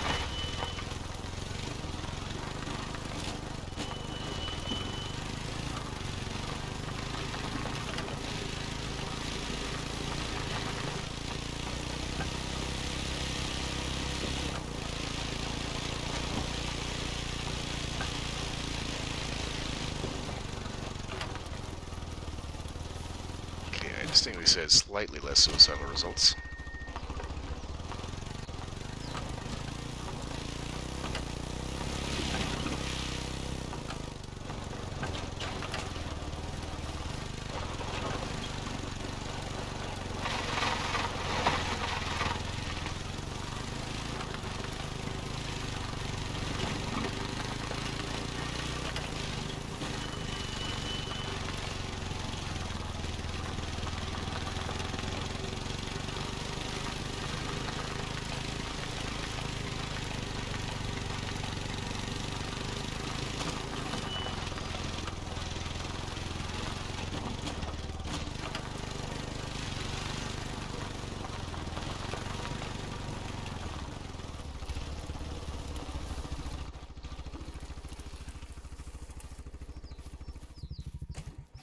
Okay, so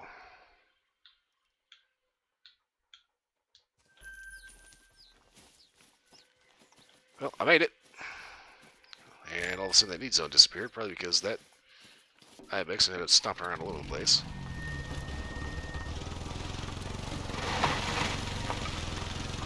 So I'm going to see if I can find one more thing. I'm going to try to see if I can maybe... I don't know if I have to take a picture of the Ibex on the actual hilltop. Or exactly what.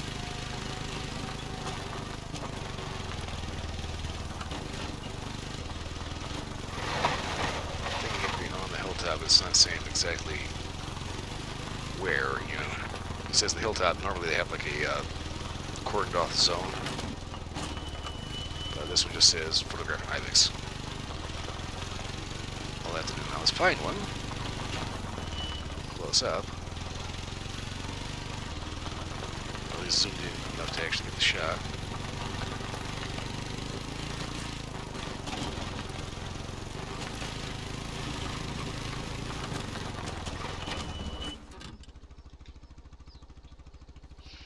Another rabbit call.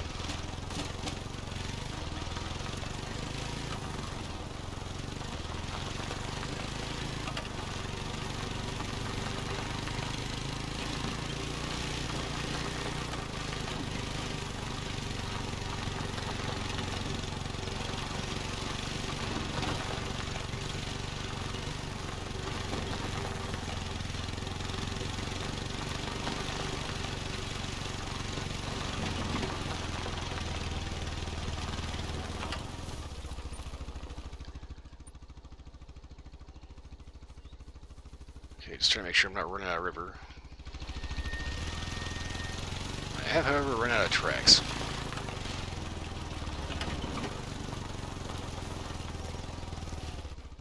Okay, found a game rail start the next day. Okay. Hmm. Yeah. Kind of got a little sidetracked here, trying to pay attention to what I was doing here when it comes to the little movie thing. I actually don't remember what the terms for movie rentals were way back when. I think it was like a week or something like that you had it. I do, however, remember that I believe it was Mortal Kombat Trilogy on the Nintendo 64. If I remember correctly, that game was so bad. I actually took that back the same day I rented it. Which is kind of funny because the PlayStation version was fine. Quite enjoyable. Hello. I think the whole thing was I'd tried the PlayStation version at a friend's house. And kind of got a little spoiled on it.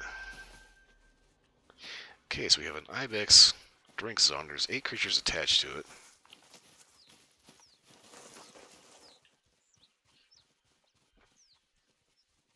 This is active around 10 to 2.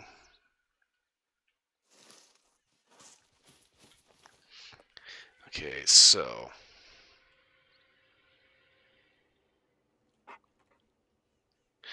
Okay. So this is a rest zone for European hare, but also the ibex till 10 o'clock. So over here, 10 to 2 means they rest over here, then they migrate here, which means they end up traveling up the river. So if they end up coming up to here somewhere, that means I would probably want to go ahead and zip up here. And if I'm lucky,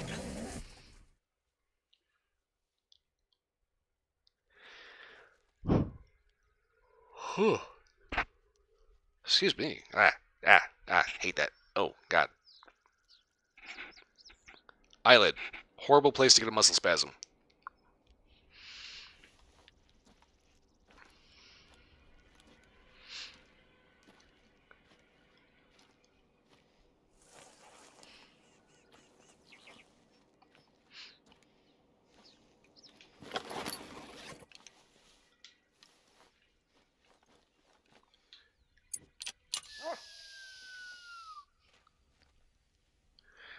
Okay, so here's our drink zone. Waypoint there.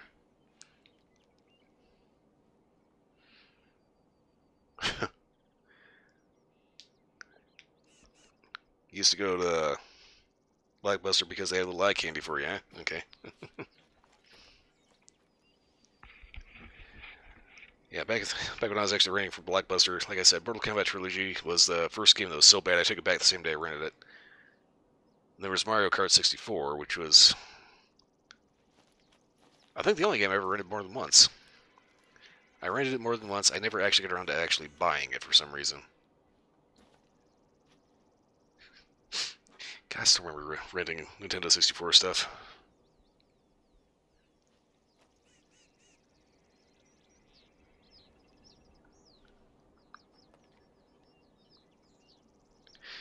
So yeah, fun little memory there. I remember walking back with a plastic bag full of Nintendo carts.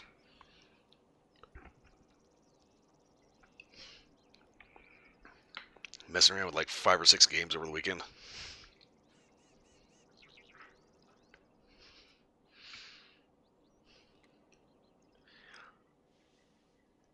Okay, this may have been kind of a bad idea.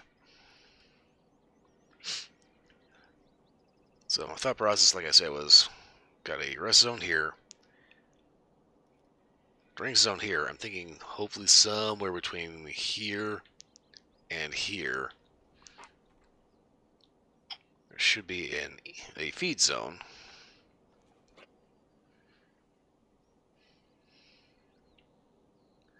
Except I didn't actually find anything. Let's think about it. I have to get a picture of an ibex.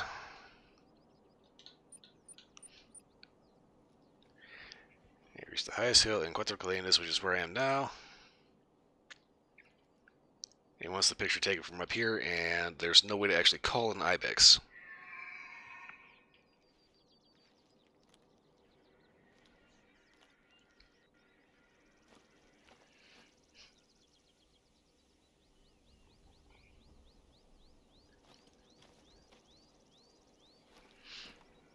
Let's see, I don't remember. Did I actually ever rent a PlayStation 2 game from there? I could have swore I rented PlayStation 2 games from Blockbuster. I don't remember what I rented, but... Well, that's gonna bug me now.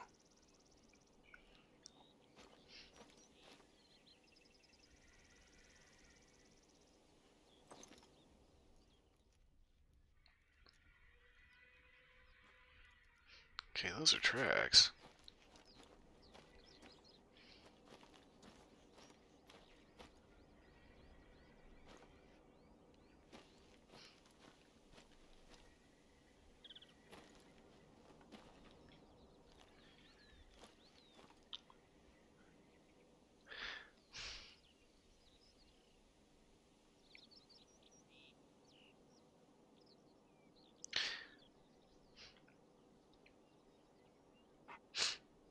Yeah, the retro stuff at the mom and pop shop. We have around here. We had a couple of secondhand places. We had one was called Game Force, which was a chain I spent way too much time at. Another one was Buyback Games. Yeah, if you wanted, occasionally they'd get like, the latest release.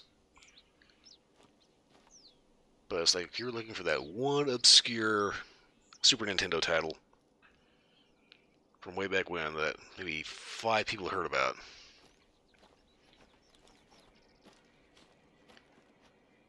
Or if you wanted to get that one goofball Game Gear cartridge, that was where you would go to get it. I remember wasting so many days there. That's a red deer.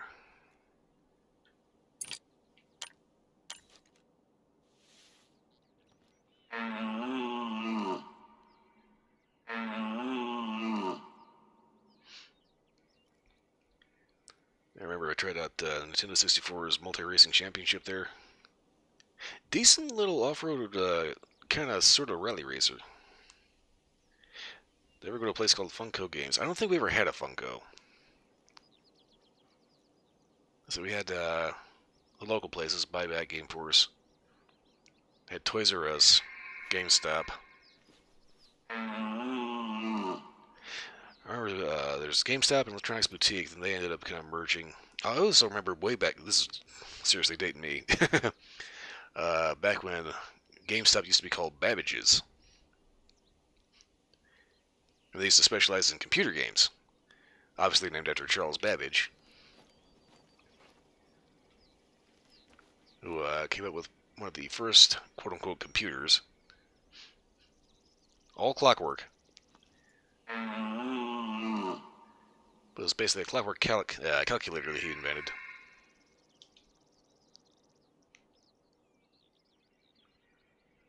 And that kind of ended up kicking off the whole concept of the computer. And then they turned it into Electronics Boutique, and there was GameStop. GameStop bought out EB, I think. If I got my history right. I always remember Toys R Us never had crap for video games. I mean, they had a lot of video games, but it's like, it was very weird trying to find like anything you were actually interested in. They had these big, huge walls of like Super Nintendo and Genesis stuff, and they didn't actually have the game there. They had these slips. You take the slip up to the cashier, and they'd send some goofball running back into the warehouse, and they'd find your game and bring it to you. I think the last game that I ever saw at a Toys R Us was, I think, Soul Calibur.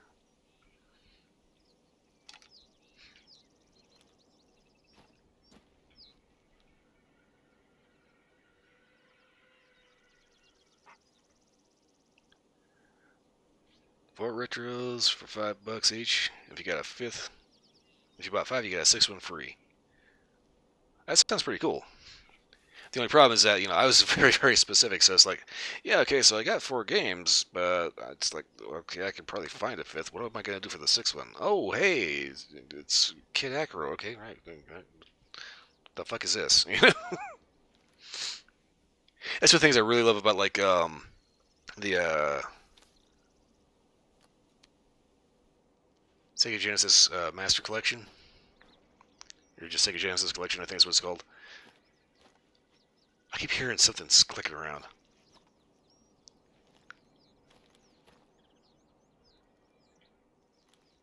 So you get all these old retro games. Most of them that I missed because I never had a Genesis. Now that's the thing about it. We didn't have anywhere that you could find like import stuff. Largely due to the fact that I think nobody ever actually had, unless you really, really went out of your way to find that one just super obscure shop or, mail order catalog. Nobody had, like, a Japanese Super Nintendo.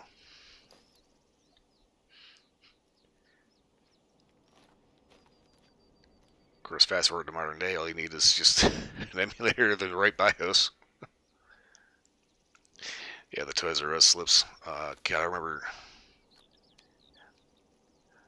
they had all these different sections. The one thing that really stands out, there was like the Genesis section, the Super Nintendo section, and like right next to that there was like the TurboGrafx 16 section where they had like, maybe 15 games. Whereas there was like, 50 to 100 of Genesis and Super Nintendo. Oh man, the TurboGrafx 16. That was an oddball.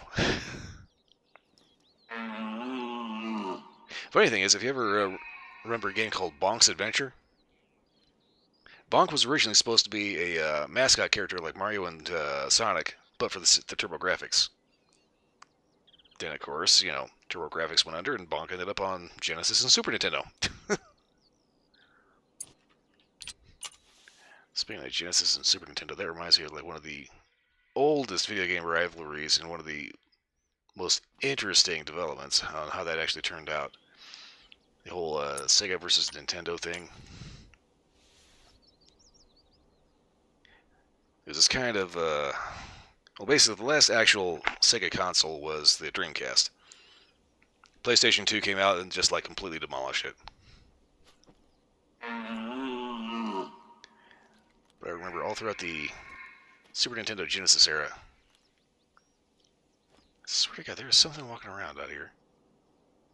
The shrubbery is just big enough. Yeah, there's the whole Super Nintendo versus Genesis. Genesis will always go on about its Funko got bought up by GameStop. Yeah, GameStop bought out a lot of things.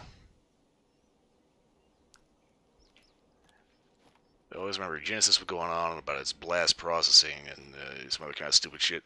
They directly have like Super Mario Kart in their ads, and it kind of makes you wonder how much that backfired on them, because to have a Super Nintendo game in your Sega Genesis ad, you still had to pay Nintendo in order to use that.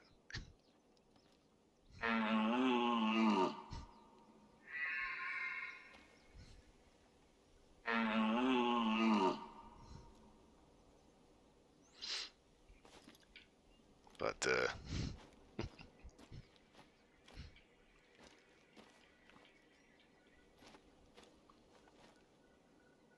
yeah, it was definitely an interesting time.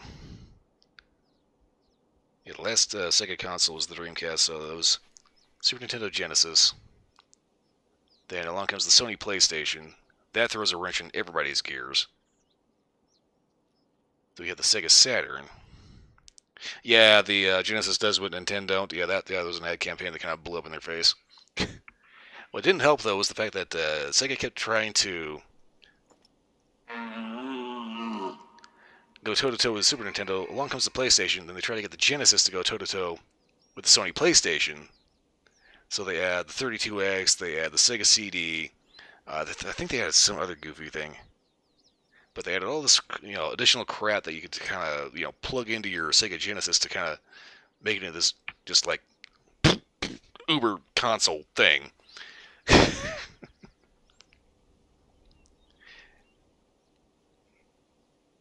And then they ended up coming out with the Saturn. Now, the only time I ever actually tried to, kind of futz around with the Saturn was basically in the store. And Virtua Fighter was started on the Saturn. That was actually really good. They also made a Genesis version of it, but not so good. It was Virtua Fighter, Virtua Cop. Now, I never actually had a Saturn, but I played it. Like I said, I hung out in Game Force, and they had like all the consoles, and you could play every game just to try it out, or even just to hang out and maybe eventually buy something. It's a cool store, great little place to hang out. But yeah, a couple things that really stand out in my mind. There was Virtua Fighter, Virtua Cop. Virtua Cop was more of the arcade thing. Clockwork Knight was weird. There's also this game, Bug. Yeah. Sega Genesis with all that shit upgraded in it. Higher power draw than a 4090.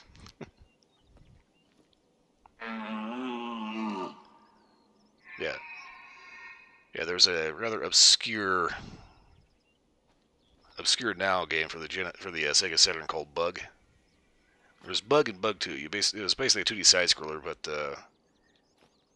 instead of using like a polygonal character, it used like a really, really high-end sprite. Really goofy. Yeah, basically Sega kind of... Yeah, the 3DO was kind of interesting. I did have a chance to try 3DOs a little bit, and the only thing that really sticks out in my mind was Captain Quasar. 3DO was one of those game consoles that was just like, why does this exist?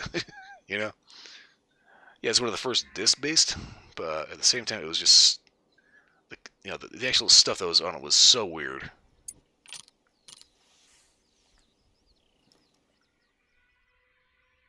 Not to mention the fact that they really couldn't get like third-party licensors to actually sign on to it.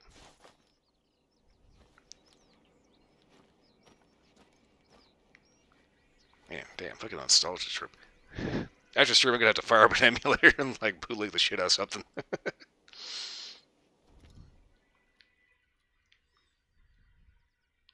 I'm gonna have to take the disc off my big huge shelf, which is like right over there off camera that you can't see. It is actually over there. I'm not trying to fuck with you, but I do have a.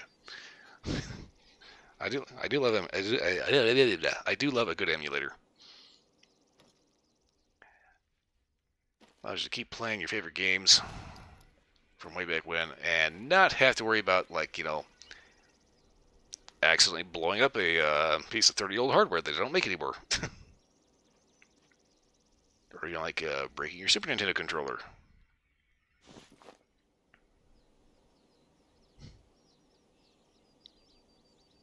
Yeah, Virtual Boy would be interesting for a collection purpose. That said, be real careful actually trying to play with it. One of the reasons why they cause headaches is not so much that it's this big weight sticking on your head, it's that you have to sit it on a counter and you have to kind of play like this, you know? You have to, good lord. You kind of have to sit playing in this extremely awkward position because it's 3D, it's not VR, which is what they were trying to model it after, and whew, boy.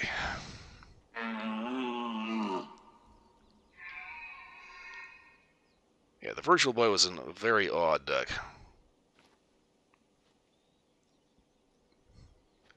And I think it had like maybe 5 games or something like that. Yeah, it's like the Nintendo Wii I had. The Nintendo Wii is the only actual console I ever traded in because I had like literally 5 games and that was it for it.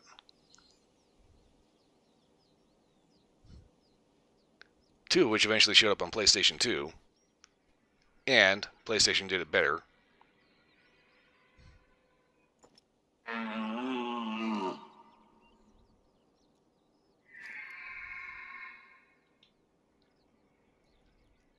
The fuck is this dude doing? Get your ass over here. Yeah,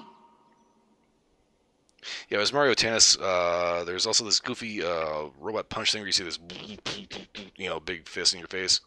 Probably the one that really stands out was, I think, Wario Land. Wario could jump between the foreground and the background.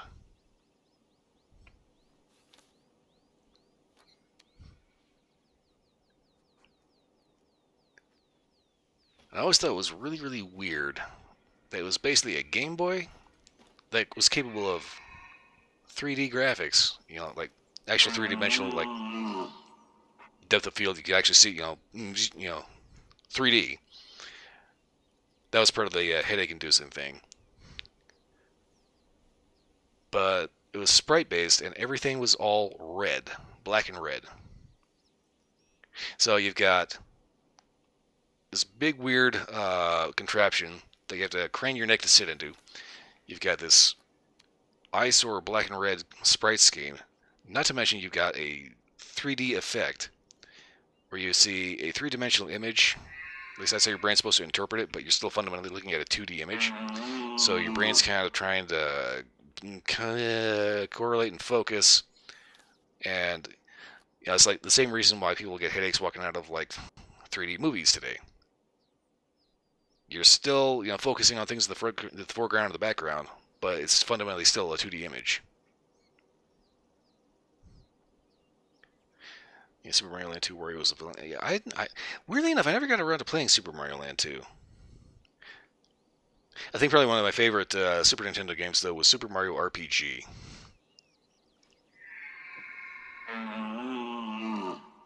It's kind of funny. Square Enix introduced was Final Fantasy Mystic Quest, which was basically, we think that Americans are too dumb to actually figure out a role-playing game, so here's this. And ended up being just an absolutely horrible game.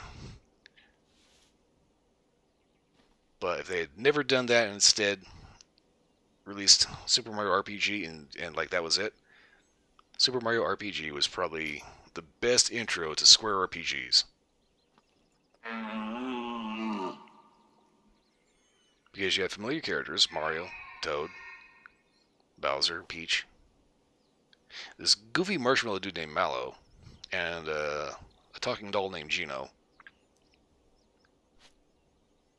Had a fun little story.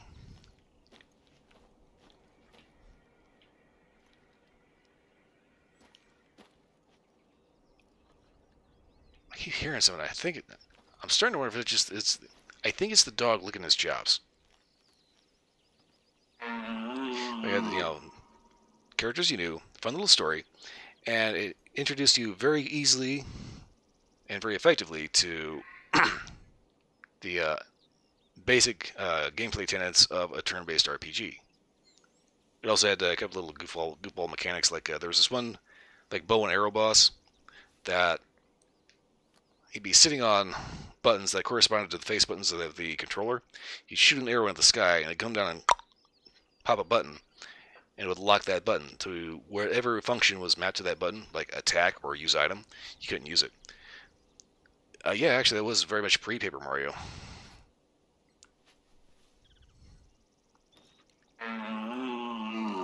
Let's see, I think I could have swore the original Paper Mario was on Super Nintendo.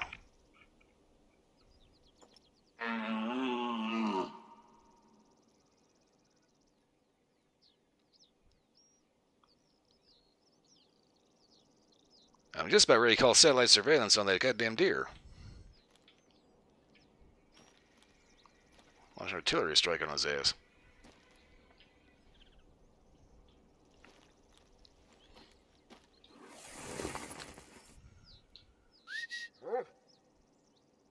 Yeah, I'm pretty sure there was a Paper Mario on GameCube. I want to say Paper Mario 2.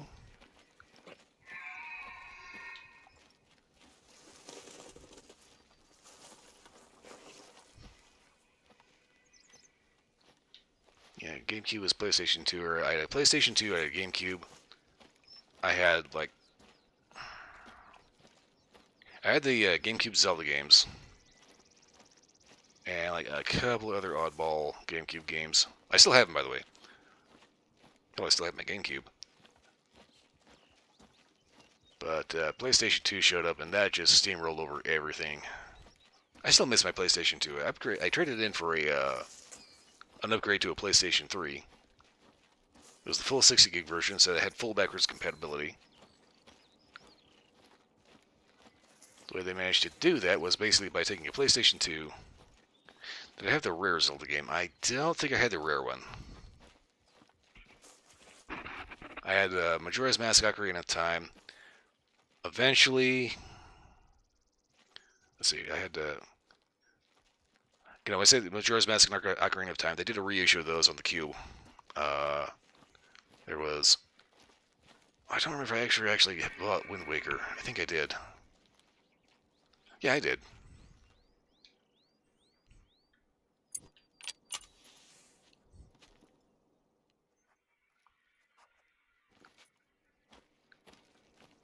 I remember staying up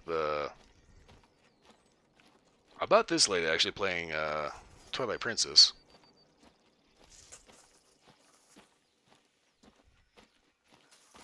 Never actually got around to finishing it, though. See, I think the only actual Zelda games I finished were, Ocarina of Time and Majora's Mask. I always remember Ocarina of Time,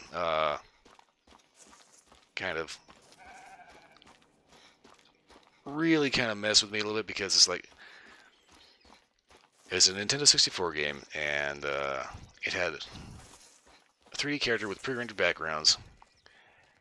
I was thinking to myself, this might be what Resident Evil would look like if it was on the GameCube, or not the GameCube, the Nintendo 64. And I wonder why they couldn't actually do this, And obviously at the time, it's just like, it didn't really dawn on me that CDs held just dramatically more information than memory chips did on a cartridge. But then, out of the blue, all of a sudden, Resident Evil 2 actually did show up on the Nintendo 64.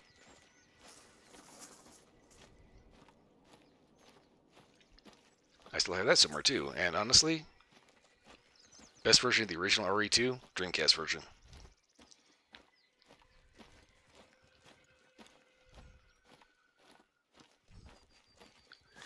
And never finished Twilight Princess, never finished Wind Waker.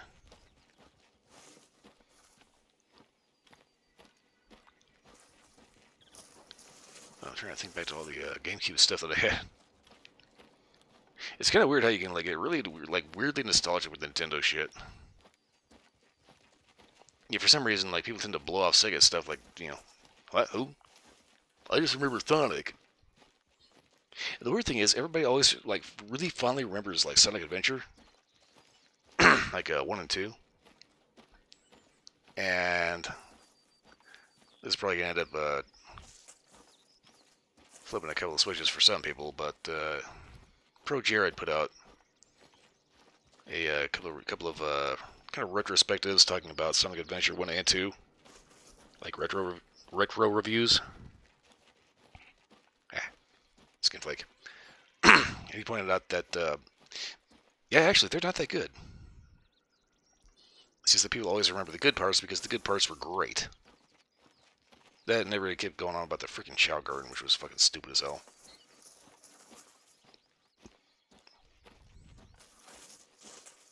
You told a friend where you were 10 minutes away from beating it. Ooh, that sucks.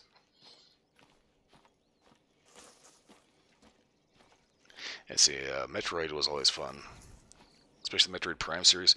Thing is, the Metroid Prime series got a bunch of like weird spin-offs and sequels. So I played Prime 1 and 2, but then there was also this one that had a crossover with a Game Boy Advance, where you take this little plug that you'd put, plug your Game Boy Advance into, and then plug the other end into your GameCube, and you could share files between the Cube version and the Game Boy Advance version. I'll admit, when the first Super Metroid came out, I thought it was too weird. It was too weird for me. It was sci-fi, it was a shooter, 2D shooter, and it had this really weird art style. But years later, I tried it again and, gave it a proper chance, and it was actually fucking amazing.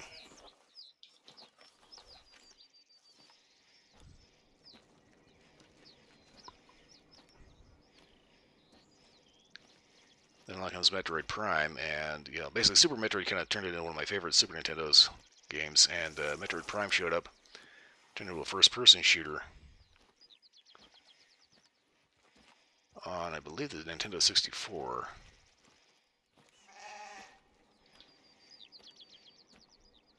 Was it the 64 or was it the GameCube?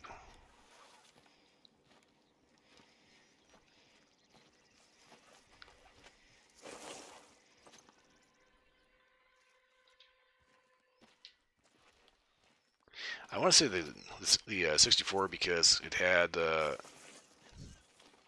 all your movement, actually going forward and backwards and turning left and right on the stick, the one stick. And if you wanted to like look up at something, you had to lock onto it.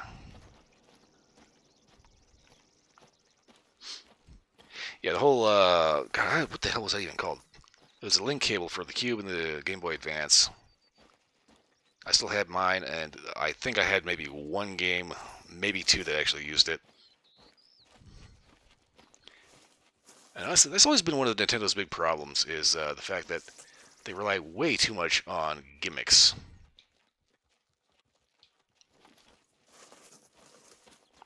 It's kind of a long-standing thing that Nintendo has kind of always seen itself as a toy maker as opposed to a software developer. I think WarioWare did have that.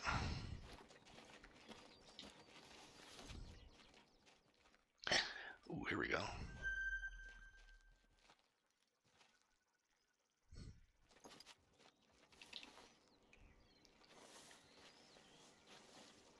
Yeah, it's kind of weird. The GameCube decided that they were going to try to be a little more competitive with, like,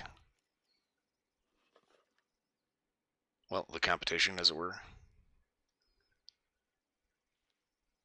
So it was really weird how you ended up seeing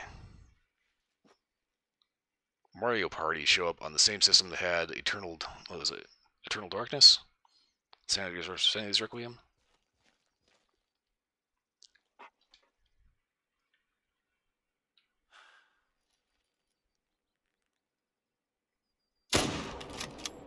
Boom! Dead!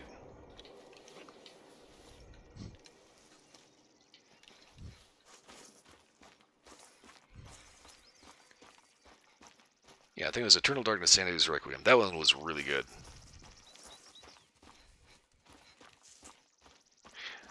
GameCube also had a couple of really weird midway fighters. See, one of them was called Mace the Dark Age. This one stands out because I rented that one. It was just really weird because you had like these really, it was like Mortal Kombat but 3D, and had like really old like historical figures or something. And then there was this goofball character called the Hell Knight. Yeah, look at that.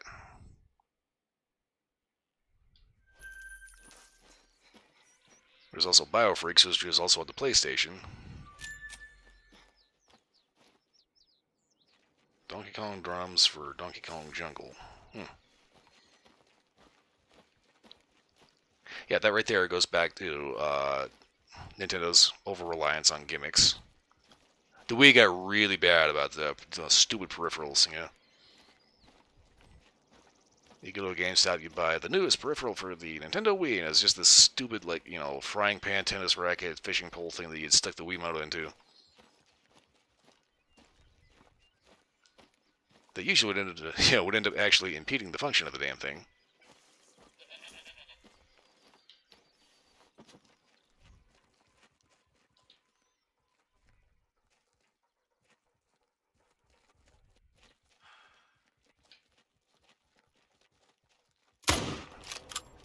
Shit, that was a crap hit.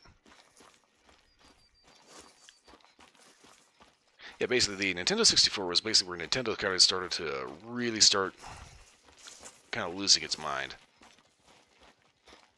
Just weird business decisions and just bad ideas, you know. Like the fact that everything else was going to CD because it was huge storage capacity, but oh, Miyamoto hates loading time, so they're stick with cartridges, which is kind of weird because like we're still back at this thing now where Nintendo is still using cartridges.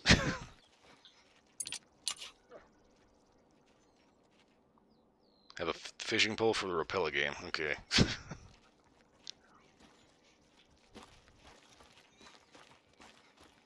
Yeah, the 64 started using still using cartridges, but everyone else was going to CDs. They did innovate by, you know, being the first console to have the analog stick. Sony kind of fucked them over on that by putting two of them on there and becoming the standard de facto controllers layout for like the next 30 years.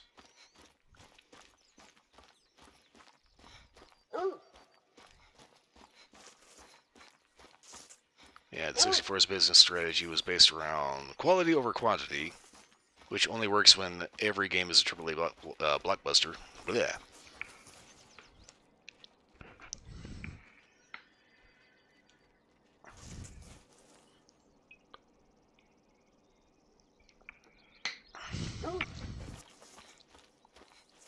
It's like Nintendo never actually took into account the fact that some games that came out were going to be crap. They had kind of shitty tools that were hard to develop for.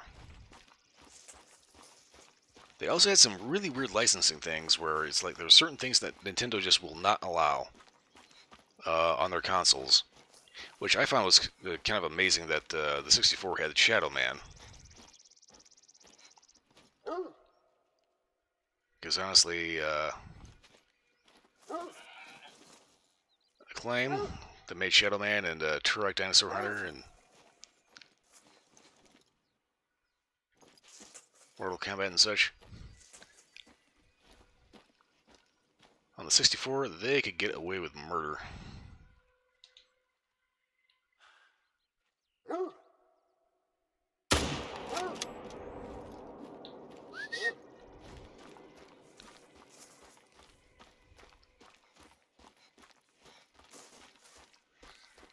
But Nintendo had a lot of weird licensing deals, and that ended up turning off a lot of developers. A lot of them ended up just going with Sony instead. Probably the biggest one was Square jumping ship for the PlayStation. I'll be honest with you, I was actually really pissed off about that when I had like just started getting into the Japanese role-playing games. Then there was Final Fantasy VII. It was announced that it was going to be on the 64, and then they changed it because Nintendo was just not toeing the line on, a system that can actually play this game. And for years, I was still I was really pissy about the fact that, Sony stole Final Fantasy from us, which is fucking stupid.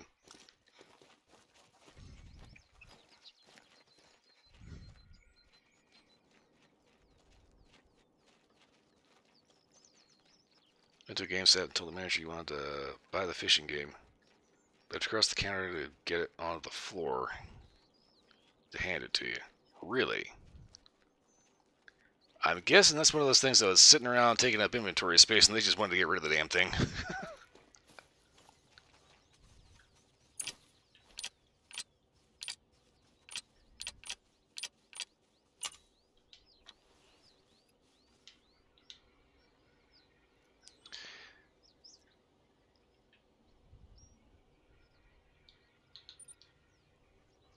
Supposed to be up here waiting for an Ibex. Instead, keep going after the Mouflon.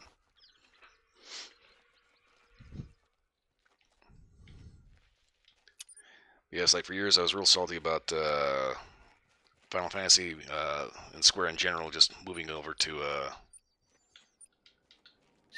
Sony instead of Nintendo. And I got out of the Nintendo fanboy phase basically when the Sega Dreamcast showed up. Specifically, the game was Soul Calibur. It was kind of a funny thing because Soul Calibur came out, and I swear to God, it was the most just jaw-droppingly gorgeous game I'd ever seen. At that point, I basically said, I don't care about the system anymore, I have to play this game. And I did, and it was awesome.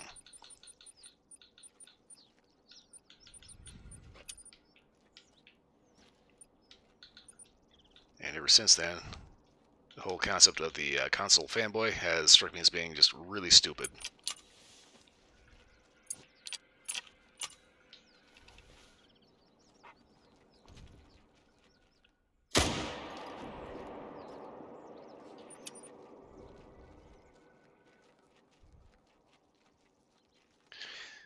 Something about Metal Gear Rising never coming out, or the version they teased way back when. I played Metal Gear Rising, and I'm sorry, that is not a Metal Gear game. That is a Ninja Gaiden game wearing a Metal Gear skin. And it is irritating. Very irritating. I am not a fan of that game.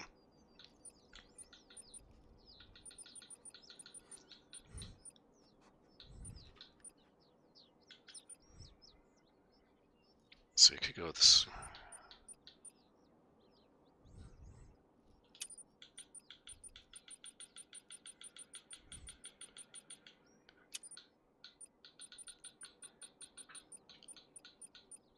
Yeah, Metal Gear Rising didn't have any kind of stealth capability to it, which is kind of the whole point of a Metal Gear game. Had a really stupid sword mechanic. Not to mention, it had actually some really racist, frankly insulting jokes in it.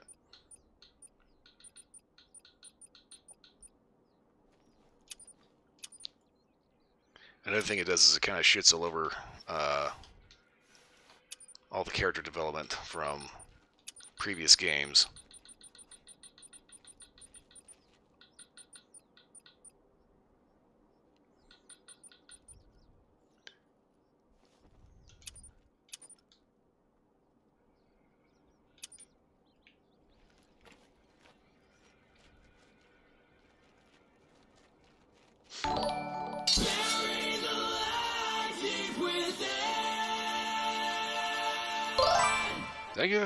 Thank you for the follow.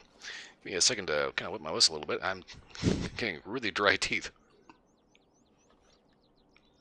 And lips and everything is sticking. Alright. Alright, so anyway, thanks. Yeah, thank you for the follow. Let's see here. Yeah, Metal Gear Rising Revengeance. The actual Metal Gear Rising that they teased. Okay, so Revengeance basically was supposed to take place after Metal Gear Solid 4, but the original Rising taking place after 2. That I'd probably have to go back and take a look at some of the materials that came out about it at the time, because I really don't remember a whole lot of anything about that.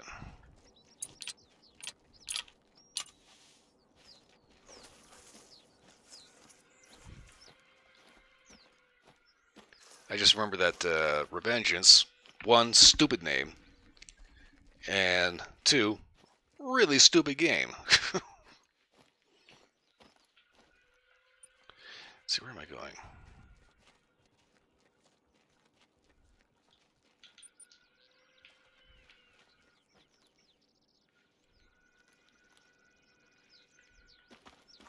Gonna head this way.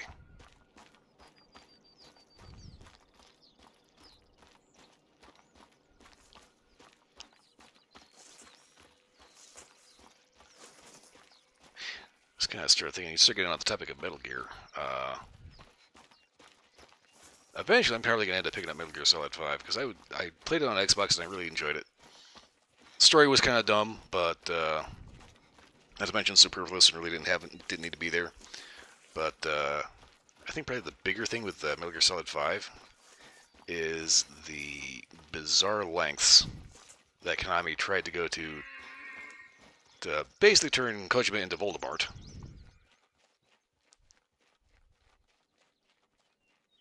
Rising Revenge's collector's edition was $150. Yeesh. No, that's all I gotta say to that one.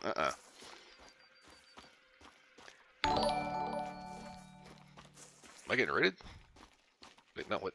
Yeah, I'm getting raided. Oh, shit! Oh, thank you, look at him.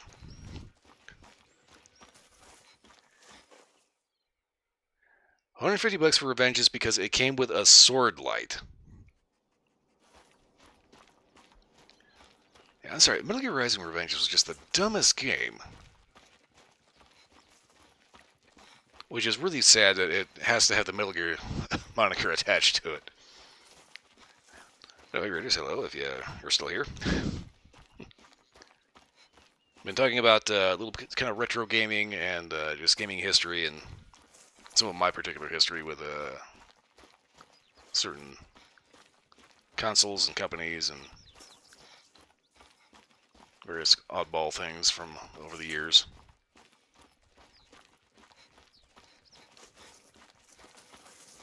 Yeah, the Phantom Pain story could have been a lot better.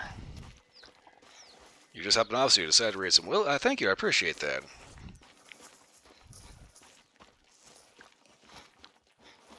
Every so often I get lucky when somebody else rolls the dice. Excuse me.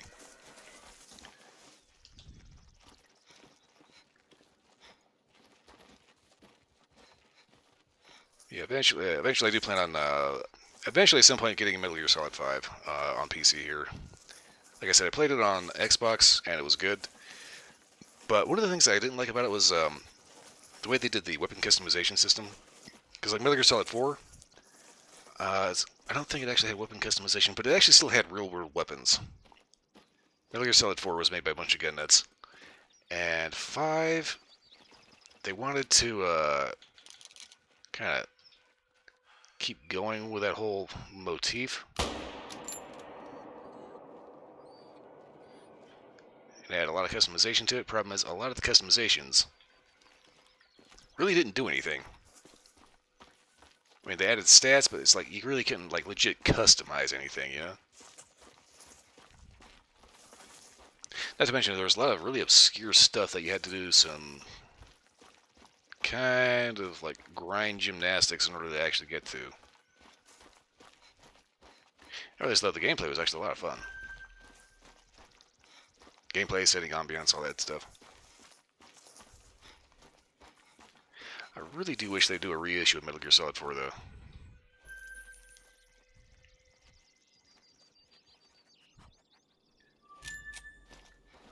Oh, another kind of funny thing here. Speaking of Metal Gear Solid 5 and things that's kind of... There's a goofy part about the story and some of the naming conventions that you can kind of... it kind of gets a little awkward. So basically, Metal Gear Solid 5, you have the Metal Gear Sahelanthropus, which is like the worst name for a Metal Gear. You know, Metal Gear Rex, Metal Gear Ray, badass. Sahelanthropus? No, you're a fucking nerd. If you think that's actually going to work. But the whole thing that, the reason why that name was there, it was supposed to be one of the earliest human ancestors. Problem. Anthropologists, paleontologists, archaeologists, you know, whoever is actually studying this, actually went through, did a little bit more research, and figured out that the Sahelanthropus is actually not a human ancestor. So, all of a sudden, that naming convention doesn't make any sense anymore. Now, granted, at the time it did, but it's kind of funny. It's like it's kind of like a raptors in Jurassic Park not having feathers. It's kind of one of those things that kind of ages like milk, you know. Eventually, you get a little intellectual cheese.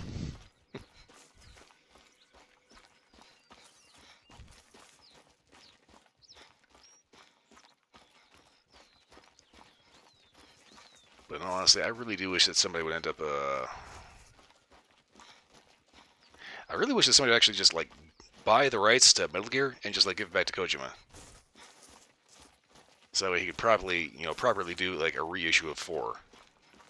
Because like there was the original Metal Gear Solid, and then they remade it as the Twin Snakes on GameCube. You know, it's like, why could they not do that with Metal Gear Solid 4? Beef it up to a little bit more modern spec, you know.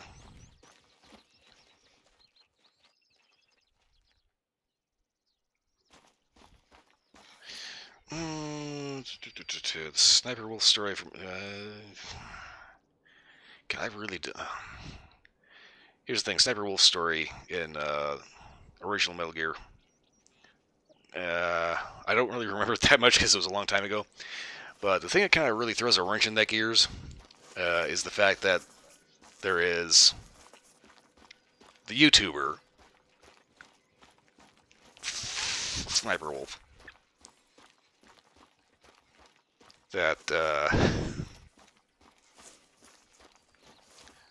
kind of funny.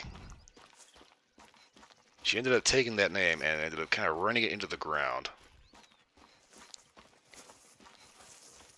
I can pretty much guarantee if you don't know who I'm talking about, just like go into your YouTube page, like sign out of your account, and then just go to the homepage. I guarantee you'll see her and Mr. Beast doing some stupid reaction video. I don't recommend doing that for too long before you sign back in, because it will end up dropping your IQ a few points. Okay, so Metal Gear Solid 1 she fought with. That's right. Everybody in the original Metal Gear Solid actually had some connection to Big Boss. Well, oh shit. Metal Gear Solid 5 though, there was a huge spoiler, if you don't know, about the reason why they don't show up.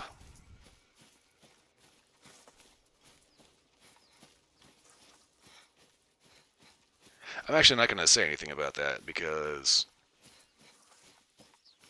Ooh.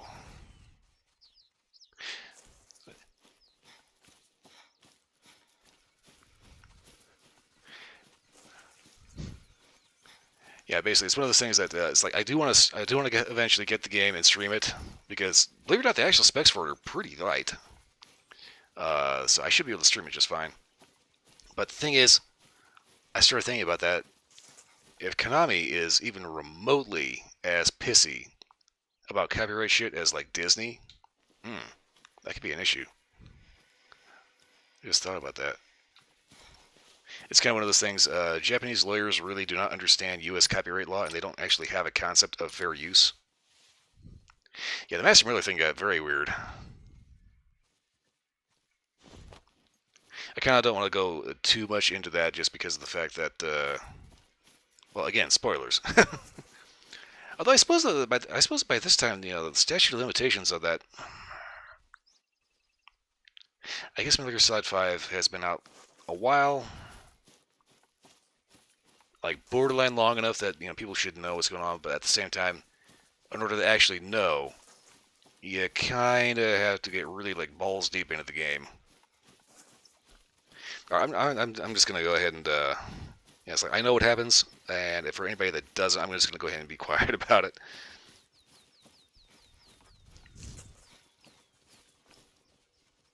Hello there, blind. Let's see, how much money do I have? Ooh. Damn, I was doing good on money, then all of a sudden I bought another tent.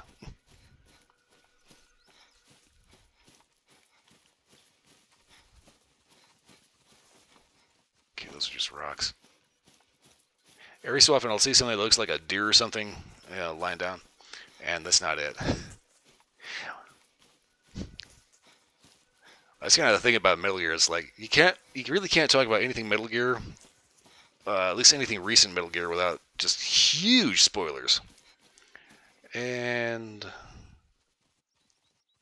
ointment, and try not to butcher your name anyway. Hello, try not to butcher your name there, but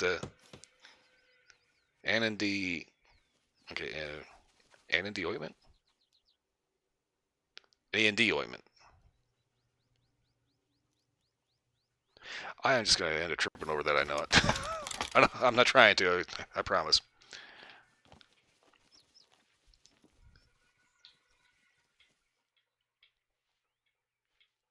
But anyway, hello. Just having a little conversation about retro games and trying not to get into like Metal Gear Solid spoilers. Because it's kind of like I was pointing out before, is like you really can't talk about Metal Gear aside from like maybe Metal Gear Solid 1 and 2. And like I said, I'm going to be on for another about 14 minutes. Basically, it's where I am right now. It's 1:46, and no, I'm not affiliated, so I don't charge bits for anything on my stream because I kind of can't. So if you want to mess with anything, feel free. But I go until 2 o'clock in the morning, and I've been at this for about the last 3:46. I'm kind of just hunting whatever I can kind of find here.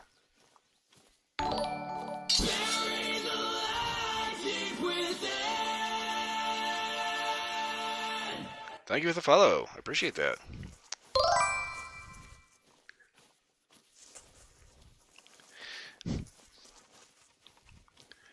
But yeah, you know, it comes to... I'm just on Cuatro Colinas here, and I decided I was going to do the story. I'm working on trying to get the free gun on this map. The only problem is I have to take a picture of an ibex, and that is easier said than done. And I have to do it on top of a specific hill. So right now, I'm basically kind of... Basically, I need to be up here. I've got a tent and a blind, so I can just like... and pop into the thing and be not seen, but I need to find need zones somewhere nearby so I can hopefully get an ibex to actually spawn in and actually go up there in the first place, because there's no way to actually call them.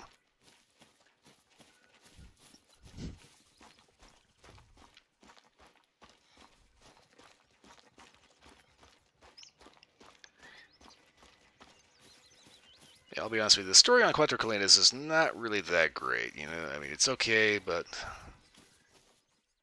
So far, I think the best story for any of the maps on Call of the Wild is in Virunga Savannah.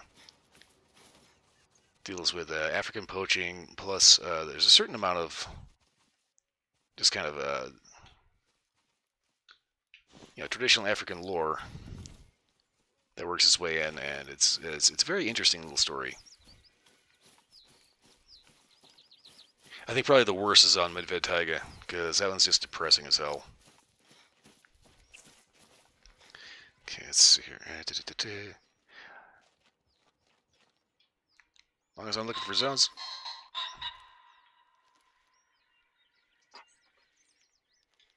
Okay.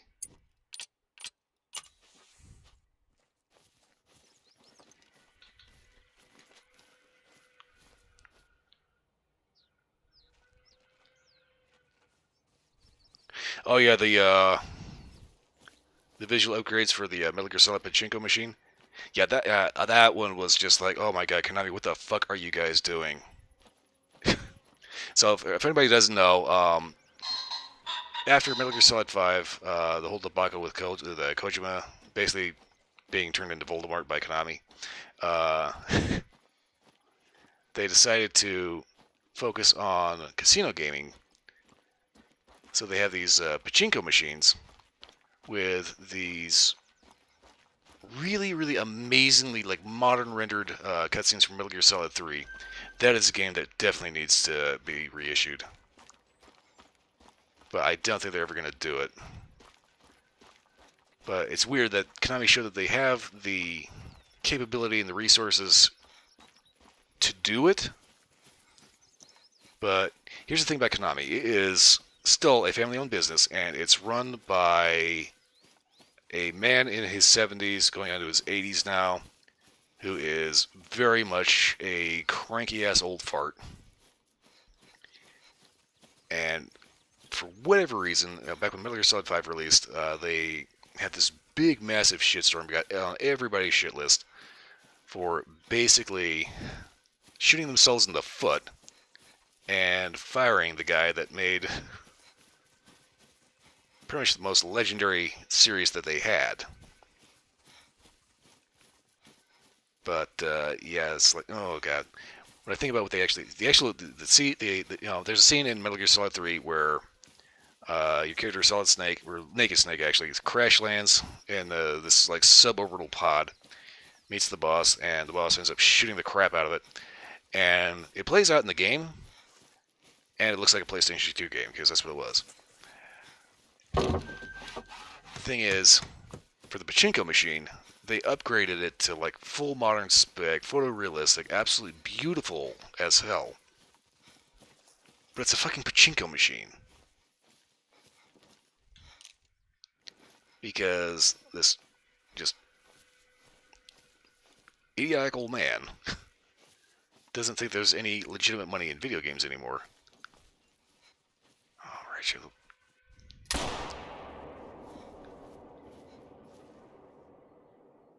I don't think I got him.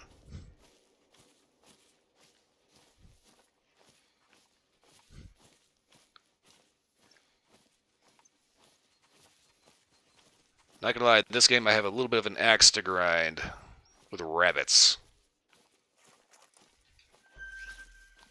They are fucking everywhere. They're a massive pain in the ass. And they troll the shit out of you, too.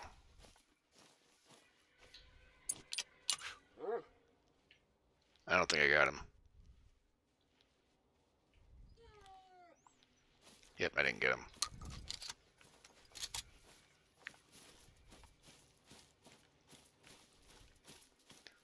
Yeah, if I could figure out how to set up a landmine and take out a freaking rabbit in this game, I would. Oh, boy.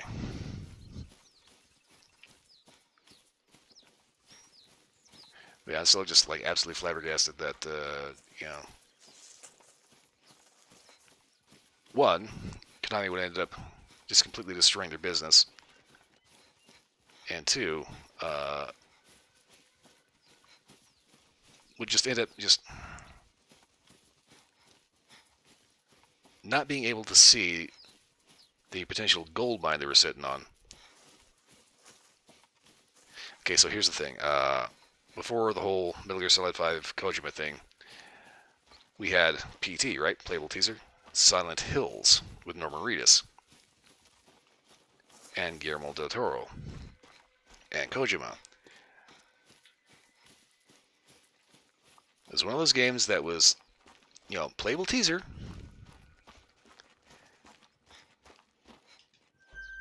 And you think about it, you have Hideo Kojima, one of the top developers in all of Japan.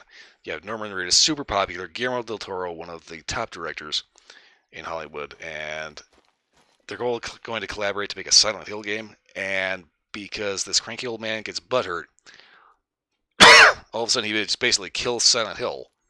Like, dead. Do not pass go, do not collect, do not collect $200, no ticket, no laundry. Just dead. No more Silent Hill.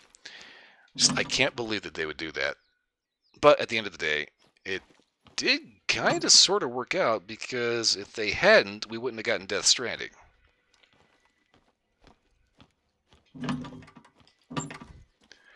And yes, I will eventually figure out, once they open this game up to modders, how to mod in an A10 Warthog and a laser sight, so that way I can just, take aim and designate a rabbit pile and just call for, a gun run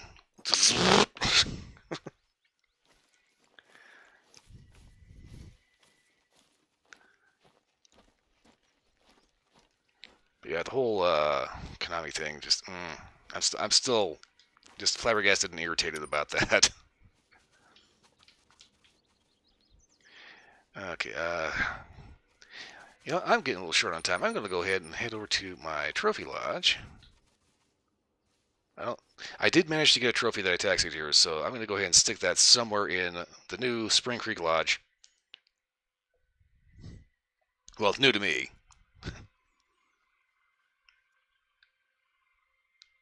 Because I have nowhere near enough actual trophies in this.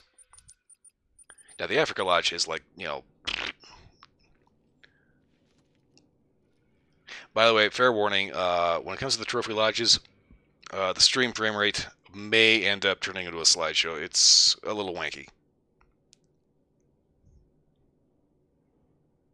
The quiet voice actor was supposed to be in Death Stranding. I was not aware of that. That would have been cool. Although the characters that we did get, I think actually did pretty well. Okay, I need to figure out where the hell I'm going to stick this damn thing.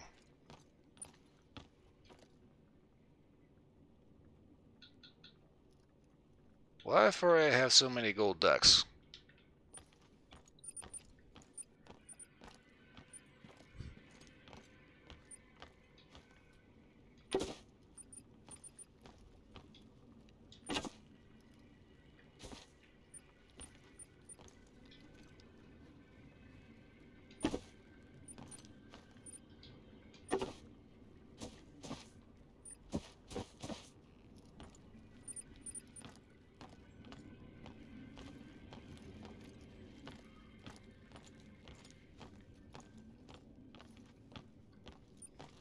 Okay, walking down that hallway, all of a sudden just gave me like a serious Resident Evil vibe.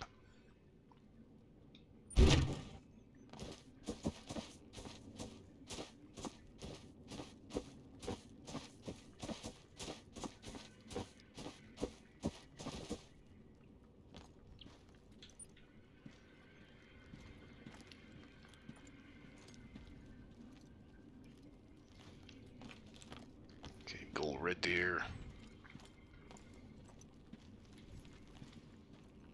Well, now that I said that, I'm kind of starting to think I should probably be looking around and see if there's like a secret entrance to a laboratory underground making zombies.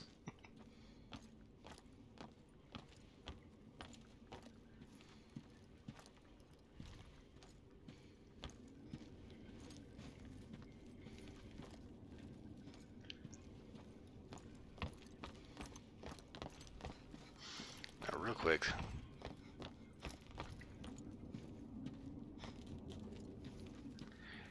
Yeah, she just came up with that on the voice actor. I imagine that, you know, she probably had various contract obligations or possibly schedule conflicts.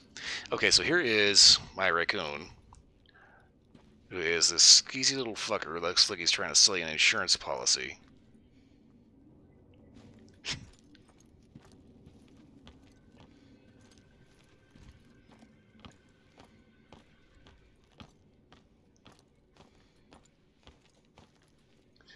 And I don't really have a whole lot of trophies up here. Like I said, I need to get, I need to fill this manor house with like a lot more dead shit. Okay,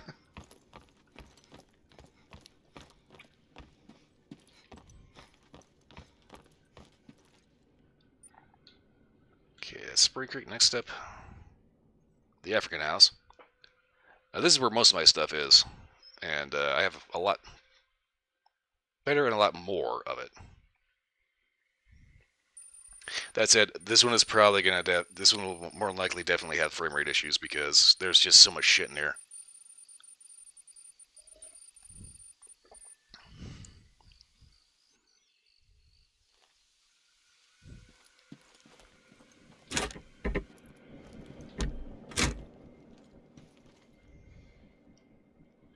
By the way, you'll notice that as I kind of poke around in here, there's a lot of turkey in here. Okay, say hello to Fernanda. I got a bunch of turkeys. Okay, Harlequin duck. Goose, harlequin, pronghorn, turkey. I thought this was funny. He's trying too hard. Turkey.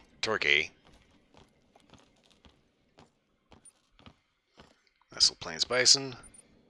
Turkey. Okay,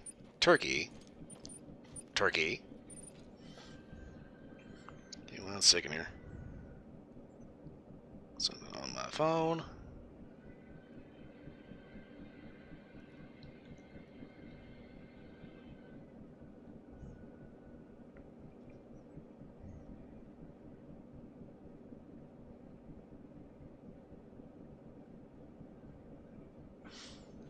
Okay, so I've got 2 little wild boar here. I've told this story a couple times, but basically these 2 boars here, when I got these 2, the reason why they have kind of low ratings is the story here is they ended up KOing me. I respawned fast enough that I got revenge. So they knocked me down. I took them out. Made them a nice little trophy plus a rack of bacon. Nice little fallow deer, sika deer, plains bison, firepower.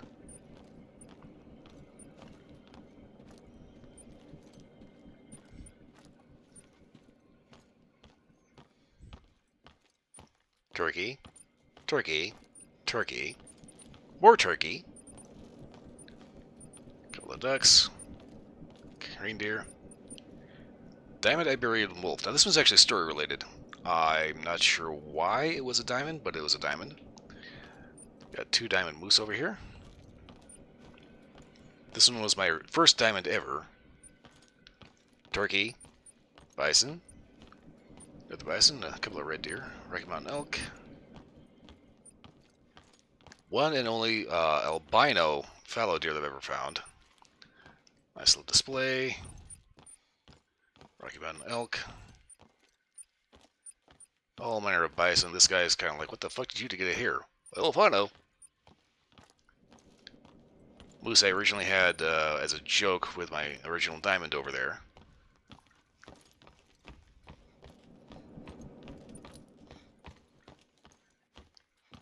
Turkey.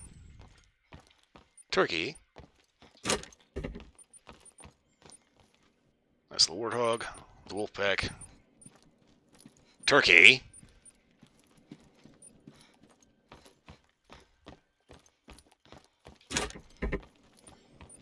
Bison, turkey.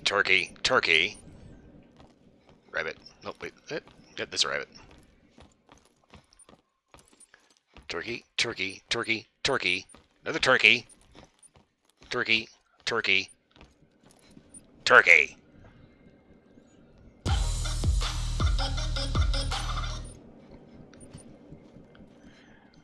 I have way too many freaking turkeys in here.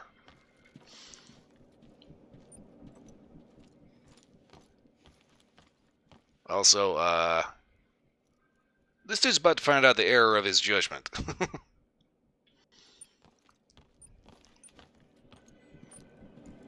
Eurasian bison. Black-tailed deer.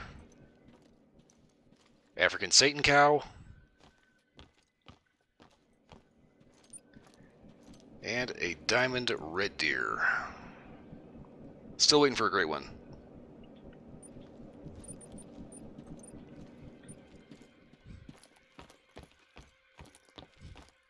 Let's see, I think that's most if not all of it. Rocky Mountain elk. What's in here? My wildebeest. Plus a mule deer. I really don't have too many wildebeest. I got like maybe 2 total. Grandma got run over by a reindeer. So we shot him and stuffed him. Another turkey. And a rather stylish gold Rocky Mountain elk. Okay, I think that's actually it. Okay, so I'll go ahead and get back out of here before my frame rate completely dies. Okay, so that was the lodge tour there. I kind of hate to do this, but it is 2 o'clock in the morning. I have hit my 4-hour limit. I gotta stretch, stand up, listen to everything pop like corn. All that good stuff. Ooh, looking gloom out of here. Okay. And the game crashed. So, I'd say it's pretty much sending me a message here. So like I said, I've hit my 4-hour limit. I've got to wrap this up and get on out of here. I will be back tomorrow with Final Fantasy XIV Warframe Wednesday. And I'm going to be playing Elite Dangerous on Thursday with a couple of drops. I have a drop enabled, so if you play Elite Dangerous, definitely show up Thursday and you'll be able to get, I think it's a skin for your Sidewinder. After that, Persona 5 Royale on Friday. And yeah, alright. So, I hate doing this now because I feel like I'm finally starting to get popular, but that's just for today. Like I said, I've got to get out of here. So, for everyone watching, thanks for watching. Thanks for the follows. Thanks for everybody. Just thanks for showing up and being here. Always appreciate that, especially everybody that chats. Even if you don't chat, always appreciate everybody being here. Yeah, and I hope everybody had at least a little bit of entertainment from that, a little bit of interesting conversation. For everybody watching the recording of this, if you're still big and still here, again, thank you for watching. I hope everyone was entertained. Beyond that, I'm good to go. Okay. I hope everyone has a wonderful morning, noon, night, whatever it is, wherever you are. I will see you all again next time. I have got to go.